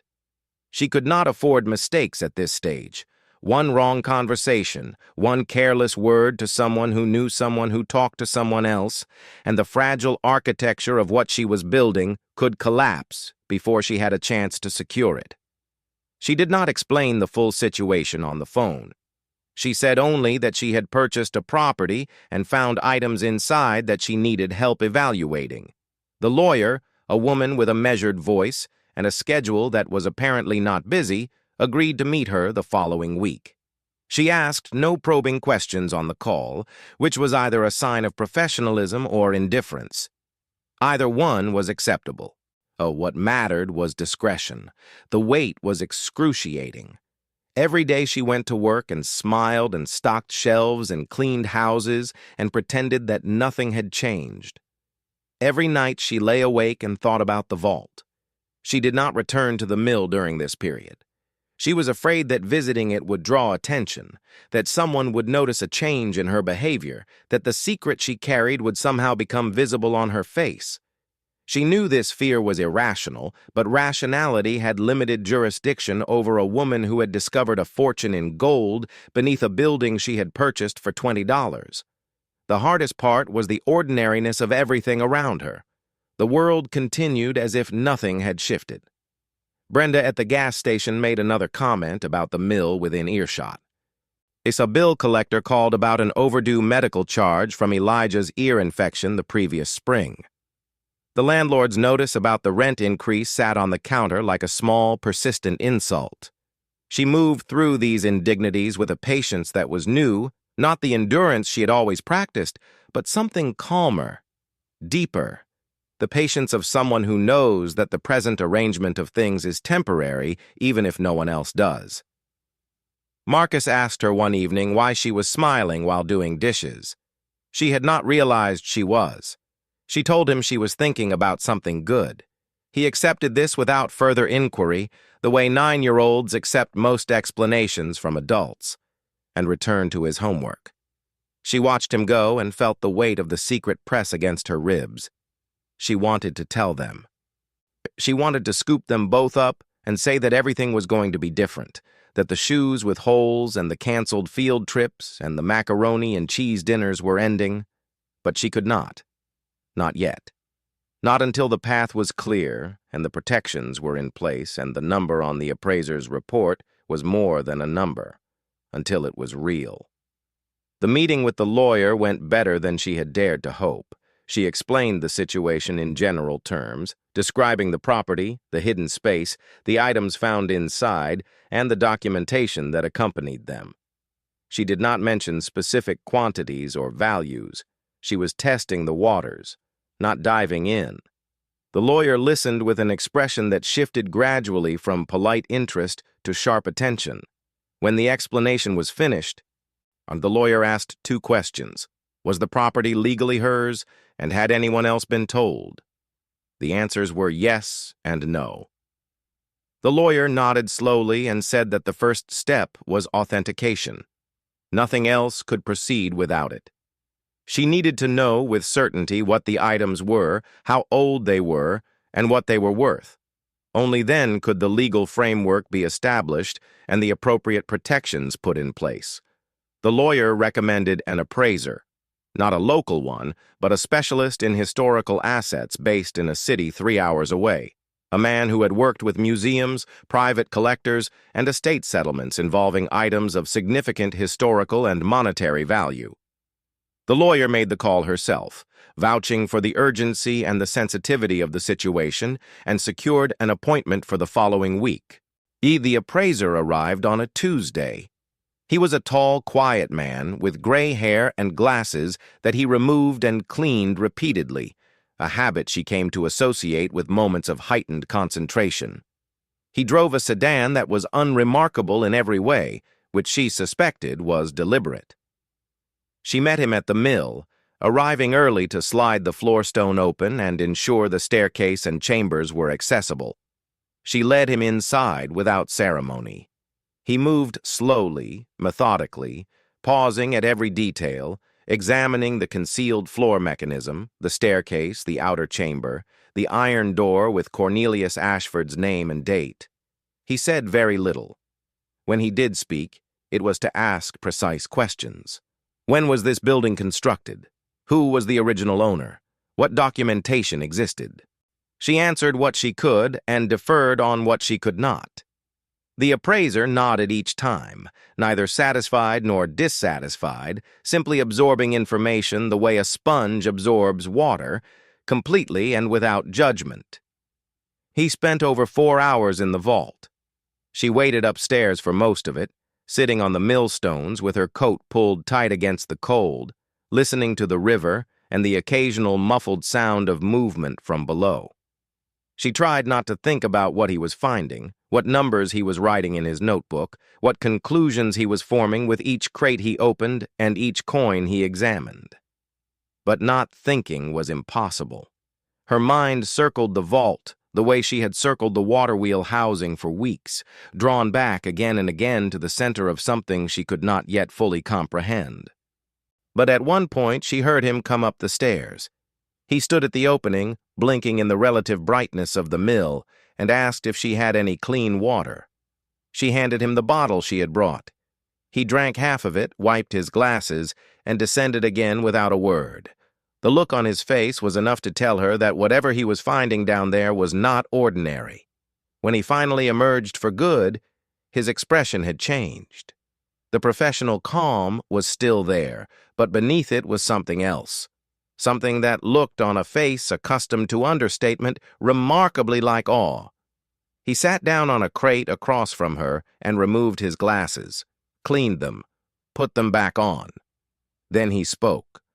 The gold coins, he said, were authentic. United States minted gold coins spanning dates from 1858 to 1891, in denominations ranging from $5 to $20. The condition varied but was generally excellent, consistent with coins that had been stored in a controlled environment immediately after acquisition. Many of them were rare by date and mint mark, which elevated their value well beyond the price of the metal itself. The numismatic value alone, based on current market assessments, placed the coin collection in excess of $80 million. She stared at him. He continued. The gold bars were also authentic. They bore mint markings consistent with several private and government mints operating in the second half of the 19th century. The bars appeared to be of high purity, consistent with the markings stamped on their surfaces. based on the quantity she had counted, 14 crates of 12 bars each, 168 bars total, and assuming an average weight of approximately 27 pounds per bar, the raw gold value at current market prices exceeded $190 million. He paused, allowing the number to settle. She did not move. The ledgers and documents, he continued, were historically significant in their own right. They provided provenance, a documented chain of accumulation that traced the gold's acquisition over a period of roughly 30 years. This provenance would be critical for both legal and market purposes, as documented gold, with a clear history of origin, commanded premium pricing from collectors and institutions. The total estimated value of the vault's contents, combining the numismatic value of the coins, the bullion value of the bars, and the historical significance of the documentation, was, in his professional assessment, approximately $302 million. He said the number the way someone might say the temperature outside.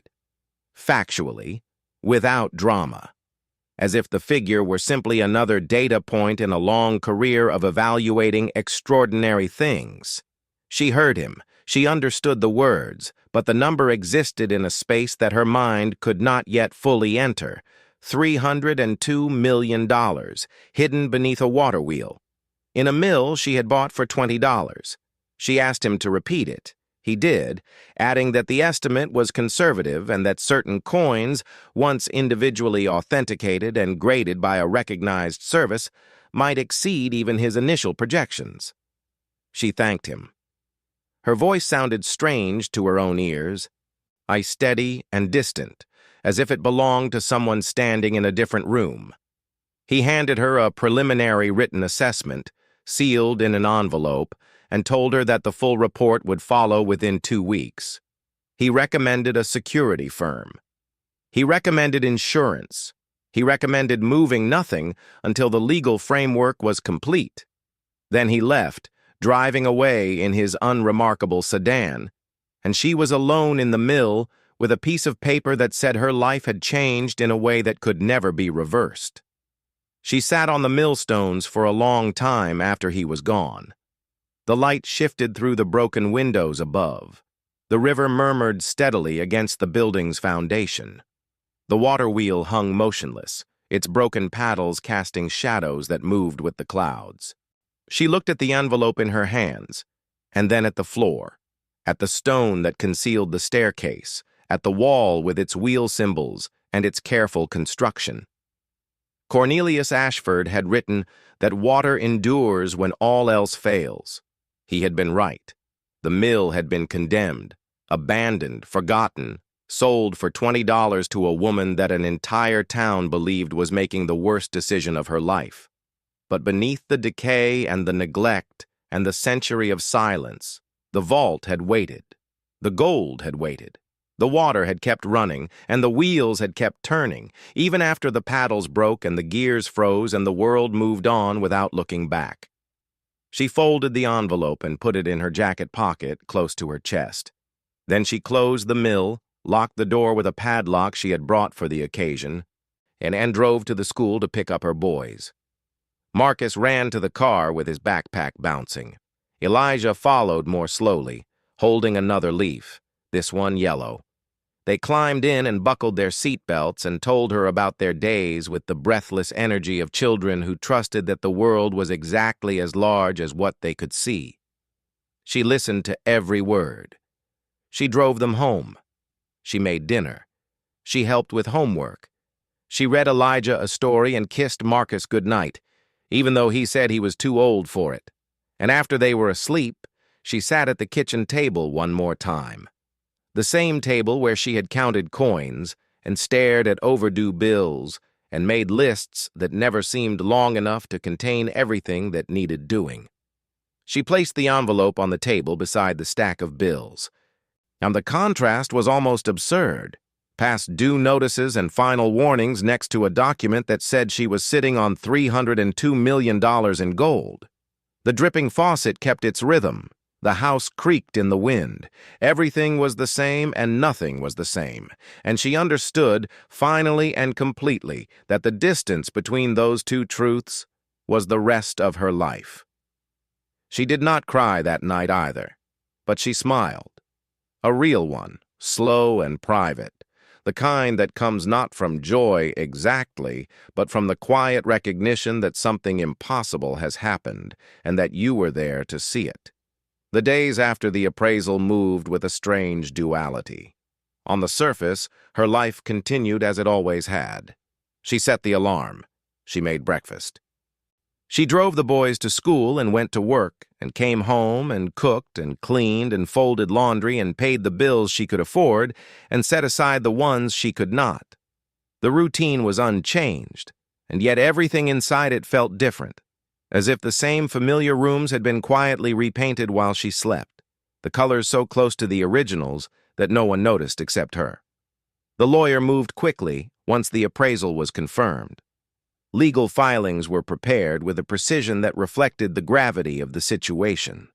The deed was reviewed and reaffirmed. The terms of the county auction were examined by two independent attorneys, both of whom confirmed what the original language stated clearly. The buyer assumed ownership of the property and everything contained within it. That language, drafted by a county clerk who had probably never imagined it would apply to anything more significant than leftover furniture or abandoned tools, now served as the legal foundation for a claim worth $302 million. The lawyer established a trust. She explained it in terms that made sense even to someone who had never held more than a few $100s at once.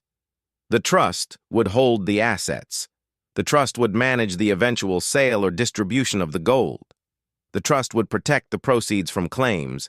Taxes would be handled properly and transparently, and the beneficiaries, herself and her two sons, would be shielded from the kind of exposure that sudden wealth attracted. She listened to every word. She asked questions when she did not understand. She signed where she was told to sign and read everything twice before she did. The lawyer noticed this and commented that most people in her position would have been too overwhelmed to read the fine print. She looked at her evenly and said that reading the fine print was how she had survived this long. Security came next. The lawyer arranged for a bonded firm to secure the mill and the vault while the contents were inventoried and prepared for transfer.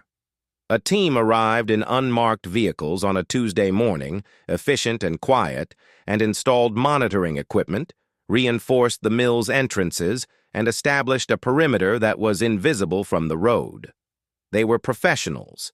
They did not ask what was inside. They did not need to.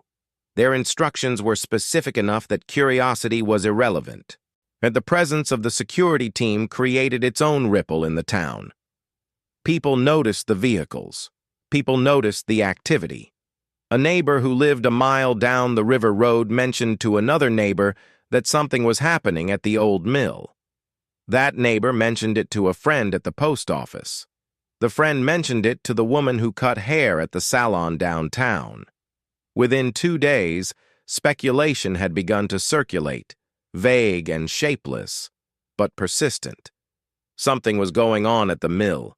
Something that required professionals in unmarked vehicles and equipment that did not belong in a rural county.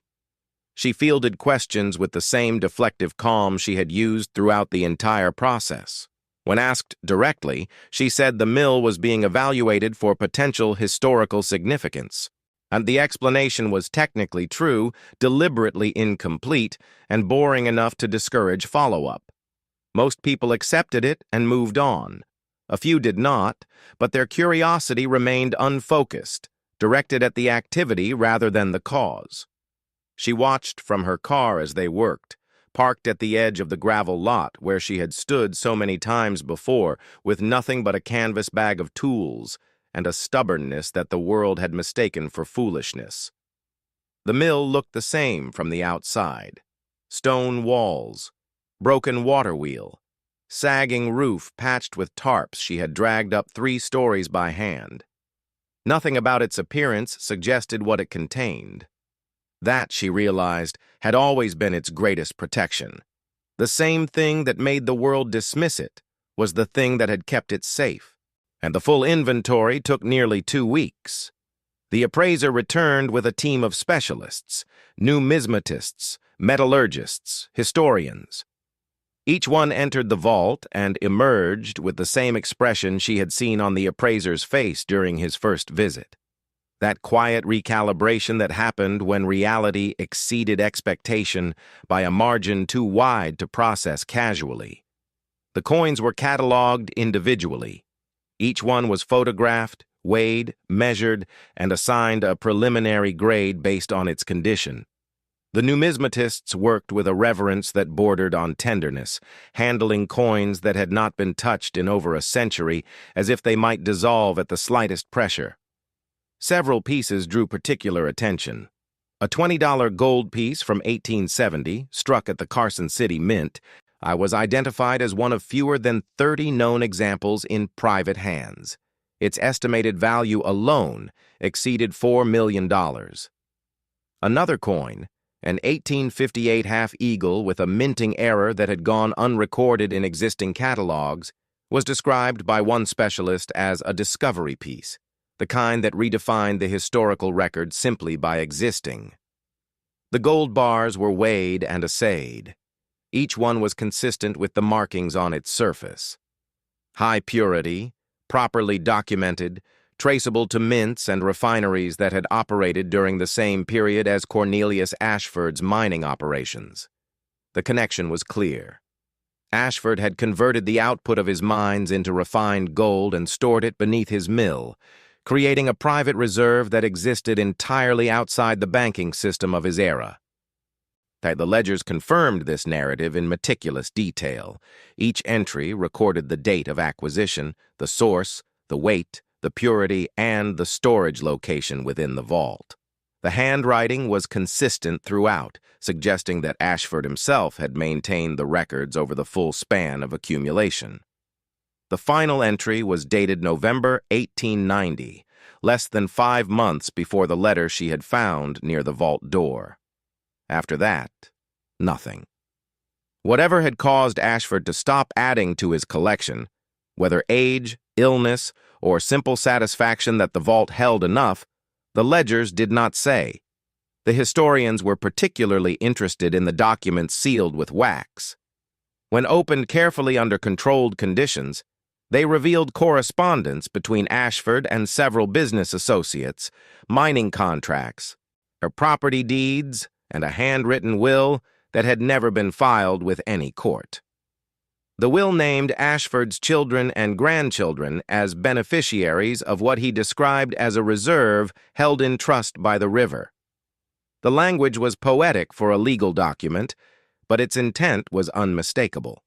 The vault was an inheritance, built for descendants who had left the area without ever knowing it existed. The final appraisal, when it came, refined the initial estimate only slightly upward. The total value, accounting for the numismatic premiums on the rarer coins, the bullion value of the bars, and the historical significance of the documentation, was confirmed at $302 million. The number was printed on a document that bore the signatures of 4 independent experts, each one attesting to its accuracy, and she held the document in her hands and felt the weight of it settle into her bones.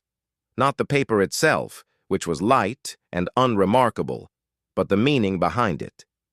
$302 million, discovered beneath a water wheel, in a building she had bought for $20, in a town where everyone had told her she was wasting the little she had left. The news did not break, it seeped. Despite the precautions, despite the security and the legal filings and the quiet efficiency of every professional involved, information of this magnitude could not be contained indefinitely. The first sign was a call from a journalist at a regional newspaper who had been tipped off by a source she never identified.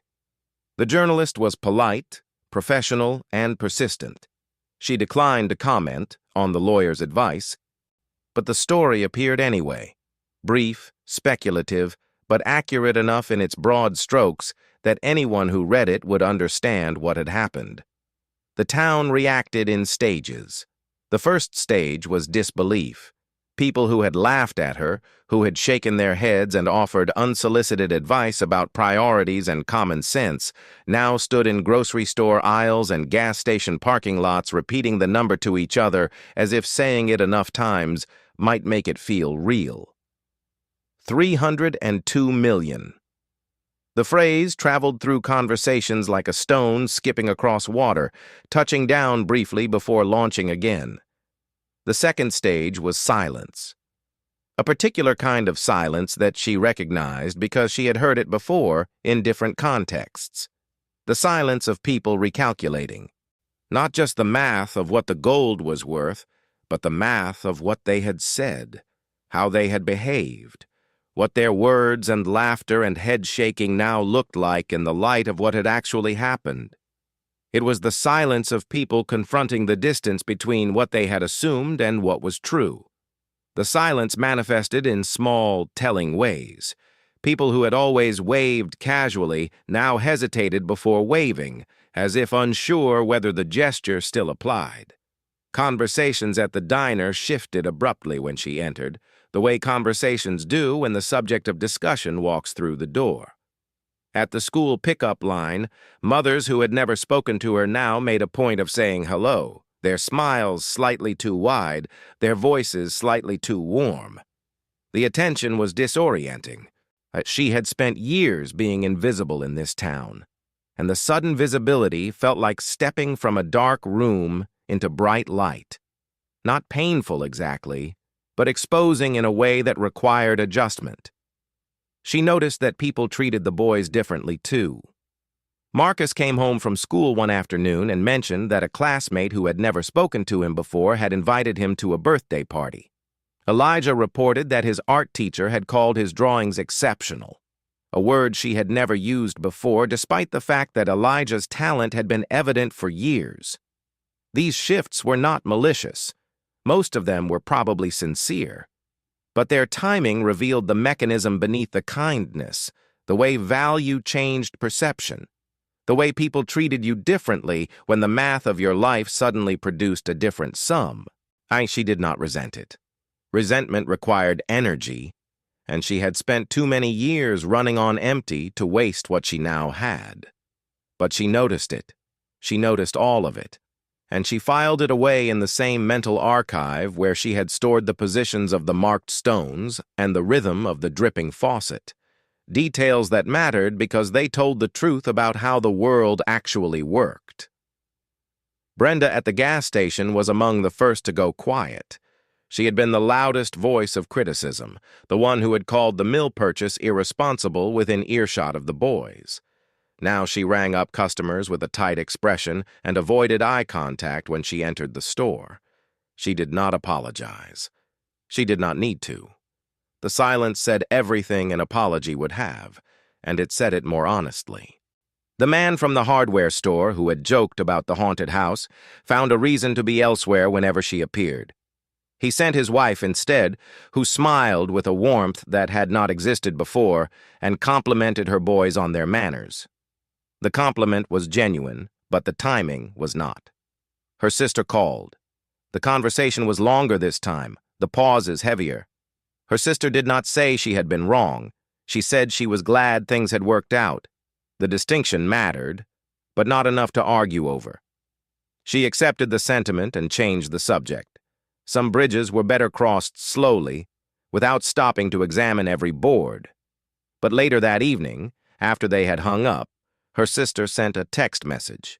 It was short, 3 sentences. It said, "I should have believed you." It said, "I should have been there." It said, "I am proud of you." She read the message twice and then set the phone down and stared at the wall for a long time. Those 3 sentences reached deeper than the entire phone conversation had. They cost her sister something to write. She could feel the weight of what it had taken to send them, the admission of doubt retracted, the apology embedded in the statement of pride. She texted back a single heart and said nothing more. Some things did not need elaboration.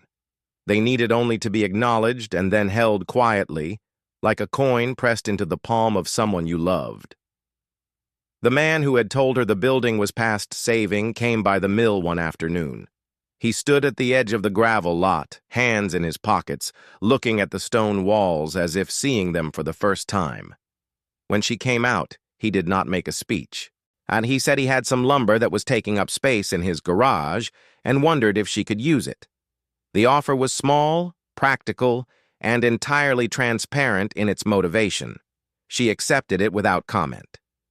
She had learned long ago that the best way to handle people who were trying to make amends without admitting fault was to let them do it on their own terms. Pride was a fragile thing, and breaking it served no one. Others were less graceful. A distant cousin she had not spoken to in years appeared with a proposal for a business partnership. He arrived unannounced on a Saturday afternoon, wearing a suit that looked borrowed and carrying a folder full of printed spreadsheets that he had clearly assembled the night before. He spoke for 20 minutes about investment opportunities and passive income and leveraged returns, and then she listened without interrupting, because she had learned that people who came to take often revealed their intentions more clearly when given space to talk. When he finished, she thanked him for thinking of her and said she was not interested. He left with the same forced smile he had arrived with, and she never heard from him again. A man she vaguely recognized from church approached her with a real estate opportunity that he promised would double her money in 6 months. A woman she had never met sent a letter describing a medical condition and requesting financial assistance, 3 pages long, handwritten, ending with a Bible verse. Another letter arrived from a man claiming to be a descendant of Cornelius Ashford, asserting partial ownership of the vault's contents. The lawyer handled that one swiftly, and the claim had no legal foundation and was withdrawn within a week. The requests came steadily, each one carrying the assumption that wealth automatically created obligation, that having more than enough meant owing something to anyone who asked. She handled each one with the same measured calm that had carried her through everything else. She said no politely when no was the answer. She listened when listening was warranted. She did not explain herself, did not justify her decisions, did not allow guilt to be manufactured from generosity she had not offered. The lawyer had warned her about this. She had nodded and said she was familiar with the dynamic.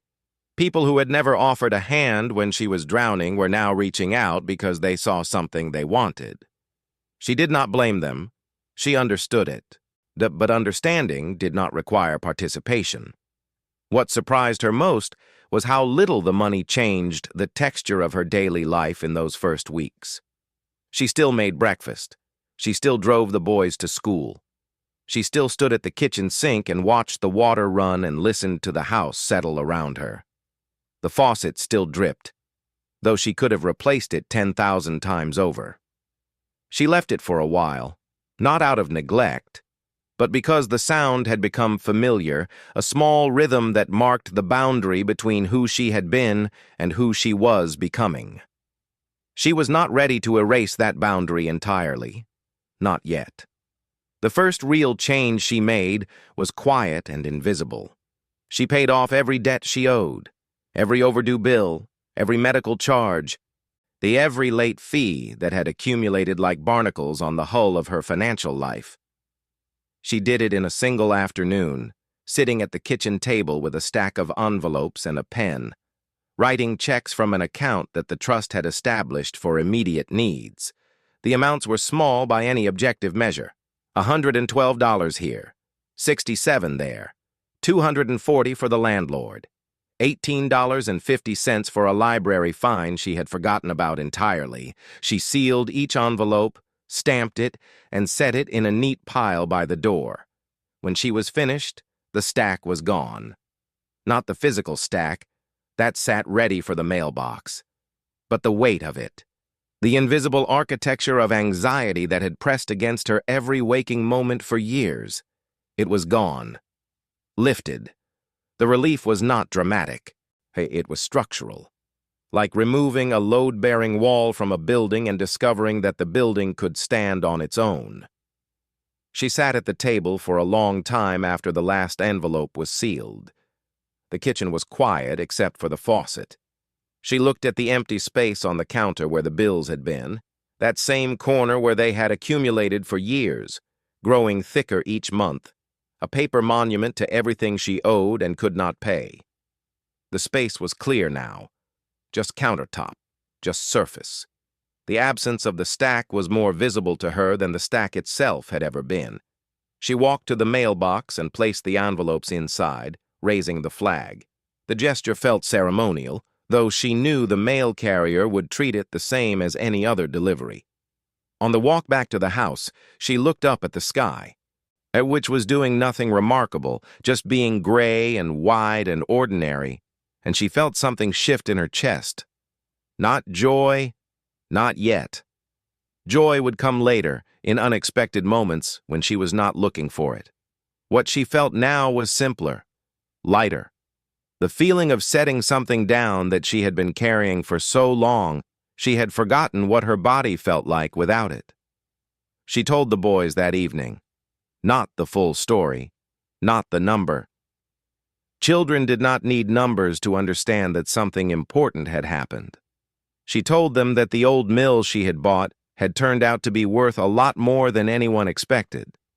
She told them that their lives were going to change, not because they were becoming different people, but because certain things that had been hard were going to become easier.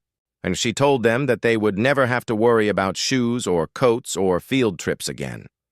Marcus, who was old enough to understand the implications without grasping the scale, asked if they were rich.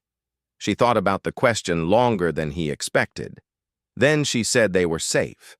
That was the word she chose, and it was the right one.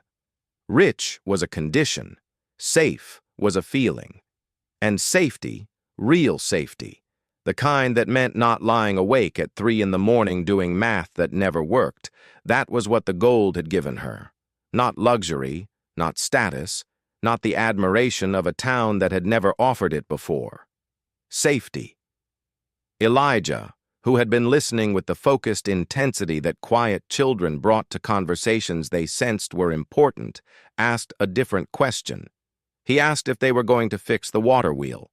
She looked at him for a long moment, at his small, serious face and his dark eyes that missed nothing, and she said yes. We are going to fix the waterwheel. That promise became the first project. Not the most urgent, not the most practical, but the most meaningful. She hired a restoration firm that specialized in historical structures, a team of craftsmen who understood wood and iron and water in the same way Cornelius Ashford had understood them a century and a half ago. They arrived in the spring when the river was high and the trees along its banks were beginning to green, and they began the work of bringing the waterwheel back to life. It took months. The iron framework was cleaned, treated, and reinforced where corrosion had weakened it. New paddles were carved from white oak, and each one shaped by hand to match the dimensions of the originals, fitted and bolted with hardware that replicated the methods of the original construction.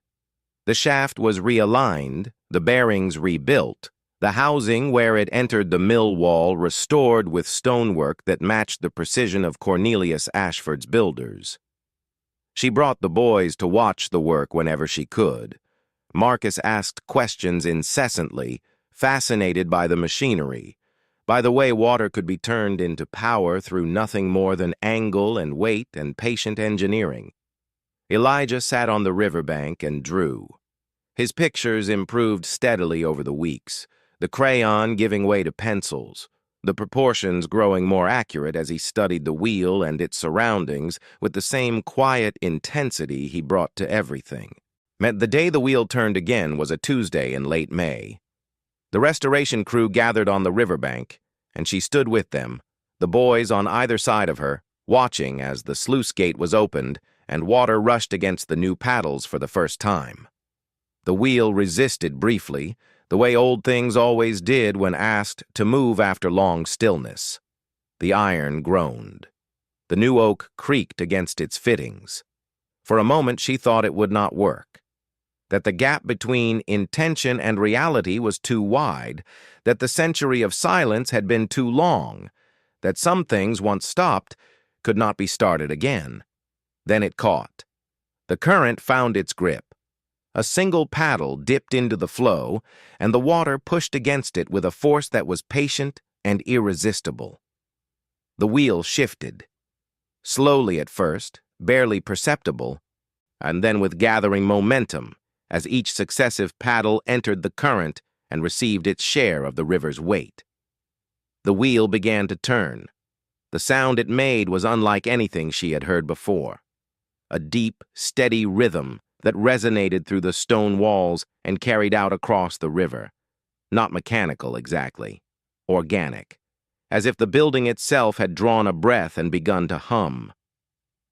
The restoration crew stood in silence, watching their work come alive. One of them, an older man who had worked on historical structures for 30 years, removed his cap and held it against his chest. She understood the gesture without needing it explained.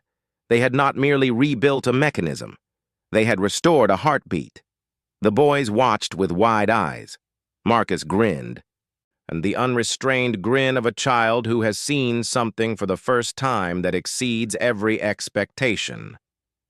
Elijah did not smile, but he reached for her hand and held it tightly, and she understood that this was his version of the same emotion. His fingers were small and warm in hers, and she squeezed them once, gently, and did not let go. She stood there in the spring sunlight, listening to the wheel turn, and thought about Cornelius Ashford, a man she had never met, who had lived in a time she could only imagine, who had built something beneath a river and trusted it to outlast everything except the water itself. He had written that the mill and the waterwheel were chosen as guardians because water endures when all else fails. He had been right, but he had been right about more than that. And he had been right that the things we build with patience and care carry their value forward into times we cannot predict. That what appears worthless to the careless eye may hold treasures that only the persistent will ever find. That a condemned building can hold more life inside it than the entire town that forgot it existed. The mill was restored fully over the following year. The roof was rebuilt with materials that honored the original design while meeting modern structural standards. Slate tiles replaced the tarps she had dragged up 3 stories by herself, each one laid by hand in overlapping rows that would shed water for another century. The stone walls were repointed, the mortar replaced with care that matched the craftsmanship of the original builders. Every joint was examined, every crack addressed, every section of weakened stone reinforced or replaced with granite, quarried from the same geological formation as the originals. The millstones were cleaned and preserved as centerpieces of the ground floor, which was converted into a museum space dedicated to the history of the region's industrial heritage. Display cases held photographs, documents, and tools from the era of the mill's operation. A section was dedicated to Cornelius Ashford himself, featuring the ledgers from the vault, reproductions of his correspondence, and the letter he had left near the iron door. The original letter remained in a climate-controlled case, its yellowed paper and faded ink preserved behind glass. Visitors leaned close to read it, and she noticed that many of them paused at the same line she had. Water endures when all else fails. And the upper floors were stabilized and opened for guided tours that told the story of the mill, the waterwheel, and the man who had built a vault beneath them. The second floor, where she had climbed alone in those early weeks with a flashlight and hands that shook from cold, was now a gallery space.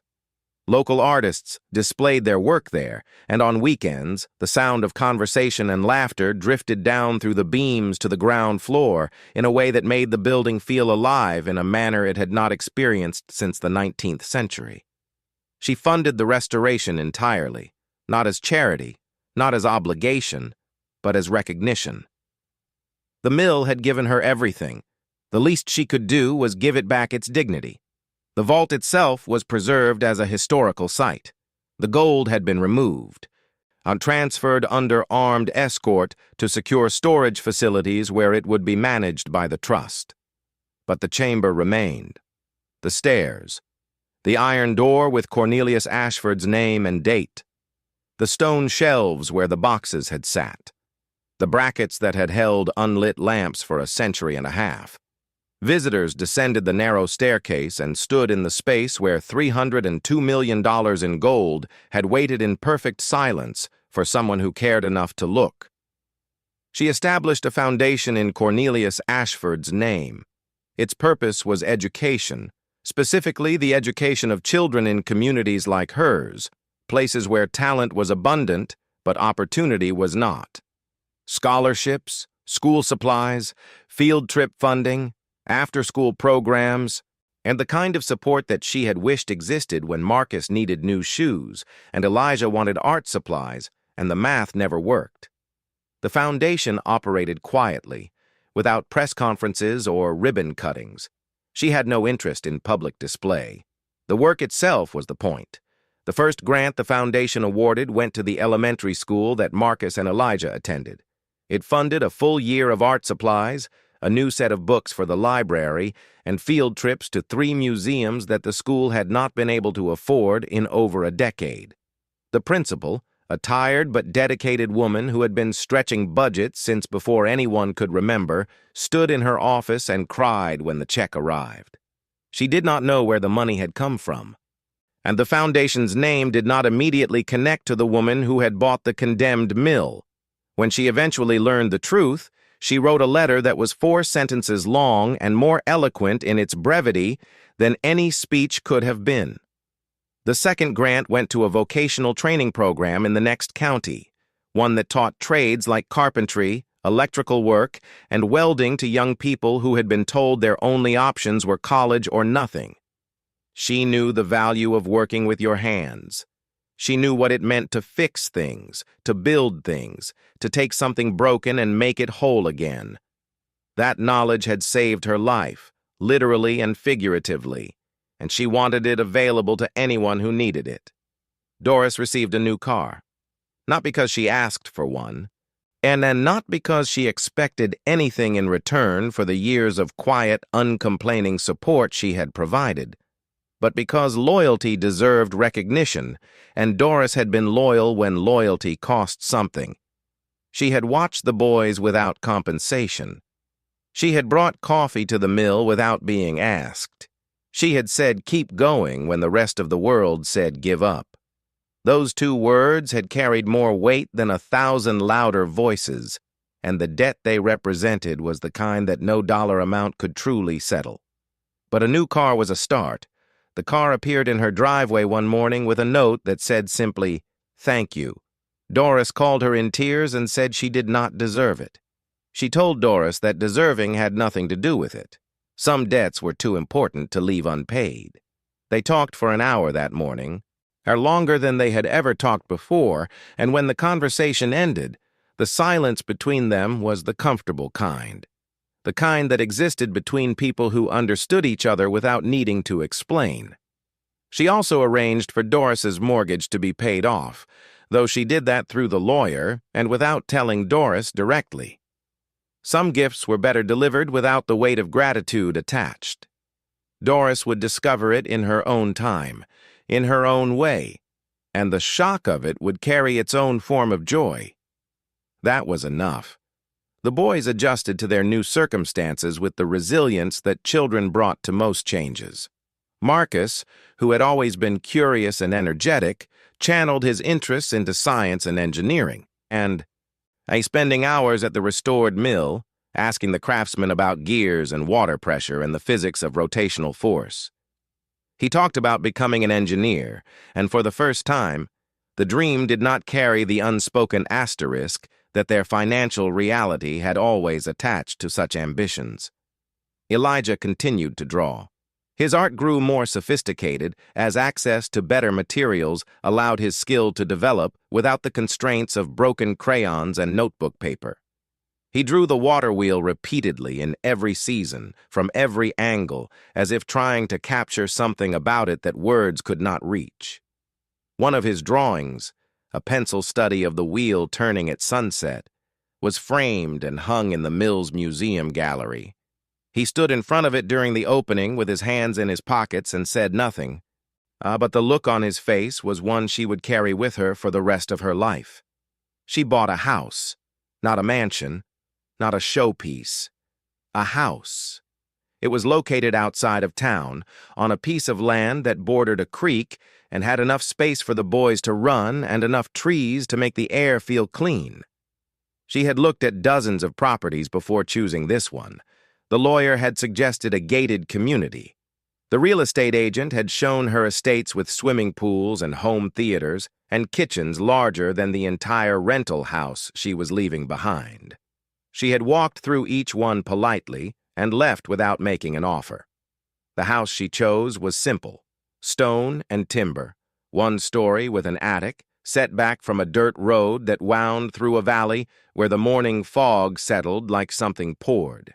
It had 3 bedrooms, a kitchen with wide windows that faced east, and a porch that wrapped around 2 sides like an arm around a shoulder. The creek ran within earshot, close enough to hear at night with the windows open. The land around it was mostly wild, with a few old apple trees near the house and a meadow that sloped down to the water. It reminded her of the mill, not in appearance, but in feeling. The sense of something built to last by people who understood materials and seasons and the weight of time. The stone walls were thick and cool in summer. The timber beams overhead were solid, honest, carrying nothing they could not hold. When she walked through the front door for the first time as its owner, she placed her hand against the wall the same way she had placed her hand against the wall of the Waterwheel housing all those months ago. And the stone was warm here, heated by sun that came through the windows in long, golden shafts. It felt like an answer to a question she had not known she was asking. It had a kitchen with a faucet that did not drip. It had a back door that did not stick. It had rooms for each of the boys, separate rooms, something they had never had before. Marcus chose the room with a view of the apple trees. Elijah chose the one closest to the creek. She took the smallest room, the one at the back with a single window that looked out at the tree line and nothing else. She did not need much space. She had learned to live with little, and that lesson had not been erased by abundance. It had only been reframed. Living with little was not the same as having little. It was a choice now rather than a condition. And choices were a form of freedom she had almost forgotten existed. It had a porch where she sat in the evenings and watched the light fade and listened to the creek, and felt for the first time in years the absence of fear. The absence of fear was the most significant change. More than the house, more than the foundation, more than the numbers in the trust account that she checked occasionally with a detachment that still surprised her. Fear had been the defining texture of her life for so long that its removal felt almost disorienting, like stepping out of a wind that had been blowing so constantly she had forgotten it was there. Without it, the world was quieter, softer, more spacious. But she could think about the future without the reflexive tightening in her chest that had accompanied every forward-looking thought for as long as she could remember. She did not become a different person. That was the part the town struggled with most. People expected transformation. They expected a woman made unrecognizable by wealth, reshaped into someone polished and distant and fundamentally altered. Instead, she remained herself. She still drove to the grocery store. She still spoke to neighbors the same way she always had, with courtesy and without excess. She still wore the same kind of clothes, practical and unremarkable, chosen for comfort rather than impression. The only visible change was in her eyes, which carried something that had not been there before. Not arrogance, not satisfaction exactly. Something closer to steadiness. On the look of someone who no longer needed the world to approve of her choices because she had already proven, beyond any possible argument, that her instincts could be trusted. Brenda eventually spoke to her again. It happened in the cereal aisle of the grocery store, months after the news had settled into the town's collective memory. Brenda approached her with a directness that was either courage or surrender, and said she was sorry, not for doubting the mill, for what she had said in front of the boys. The apology was specific, which meant it was real. She accepted it without drama. She said thank you and meant it. Then she picked up a box of cereal and continued shopping. That exchange, small and unremarkable to anyone who might have witnessed it, contained everything she had learned about vindication. It was not loud, or it was not triumphant. It did not require an audience or a speech, or the visible humiliation of those who had doubted her. True vindication was quiet. It was the simple, undeniable alignment of reality with a belief that had been dismissed, the moment when the world caught up to what you had known all along. And when that moment came, the most powerful thing you could do was receive it with grace. Not because the doubters deserved it, but because grace was the only response that did not diminish what had been achieved. She visited the mill regularly, even after the restoration was complete and the museum was open to the public. She went in the early mornings before the staff arrived, when the building was empty and the river was loud and the wheel turned with the steady, unhurried rhythm that had become one of the most comforting sounds in her life. She stood beside the millstones and placed her hand on the cold granite and listened to the gears above her transfer the power of the water into the motion of the stones, the same cycle that had defined this place since 1878. She thought about Cornelius Ashford often during those visits. She had never found a photograph of him, never located a descendant who remembered his face or his voice. He existed for her only through what he had built: the vault, the ledgers, the letter, the wheel symbols scratched into stone. But those traces were enough to know him in the way that mattered most. He had been a man who understood that the things worth building were the things that outlasted the builder, and that wealth was not measured in what you spent, but in what you protected for those who came after you. That patience and secrecy and care were not signs of paranoia, but of love, a particular kind of love that did not require the beloved to be present or even born yet, to be real. She felt a kinship with him that surprised her, not because they were alike in circumstances or era or any of the details that separated their lives by a century and a half, but because they shared something fundamental. They had both been underestimated. He by the passage of time, which assumed that anything hidden long enough would be lost. She by the people around her, who assumed that poverty meant incapability and that a $20 decision could not possibly lead anywhere worth going. They had both been wrong. Time had not erased Cornelius Ashford's legacy, and the people of this town had not been right about her. The proof stood in stone and iron and turning water, visible to anyone who cared to look. One morning in late autumn, nearly a year after the discovery, she brought the boys to the mill before school. The air was cold and bright, the river running fast with early rain, the trees along its banks blazing with color. The water wheel turned steadily, its rhythm blending with the sound of the current in a way that seemed less like machinery and more like music.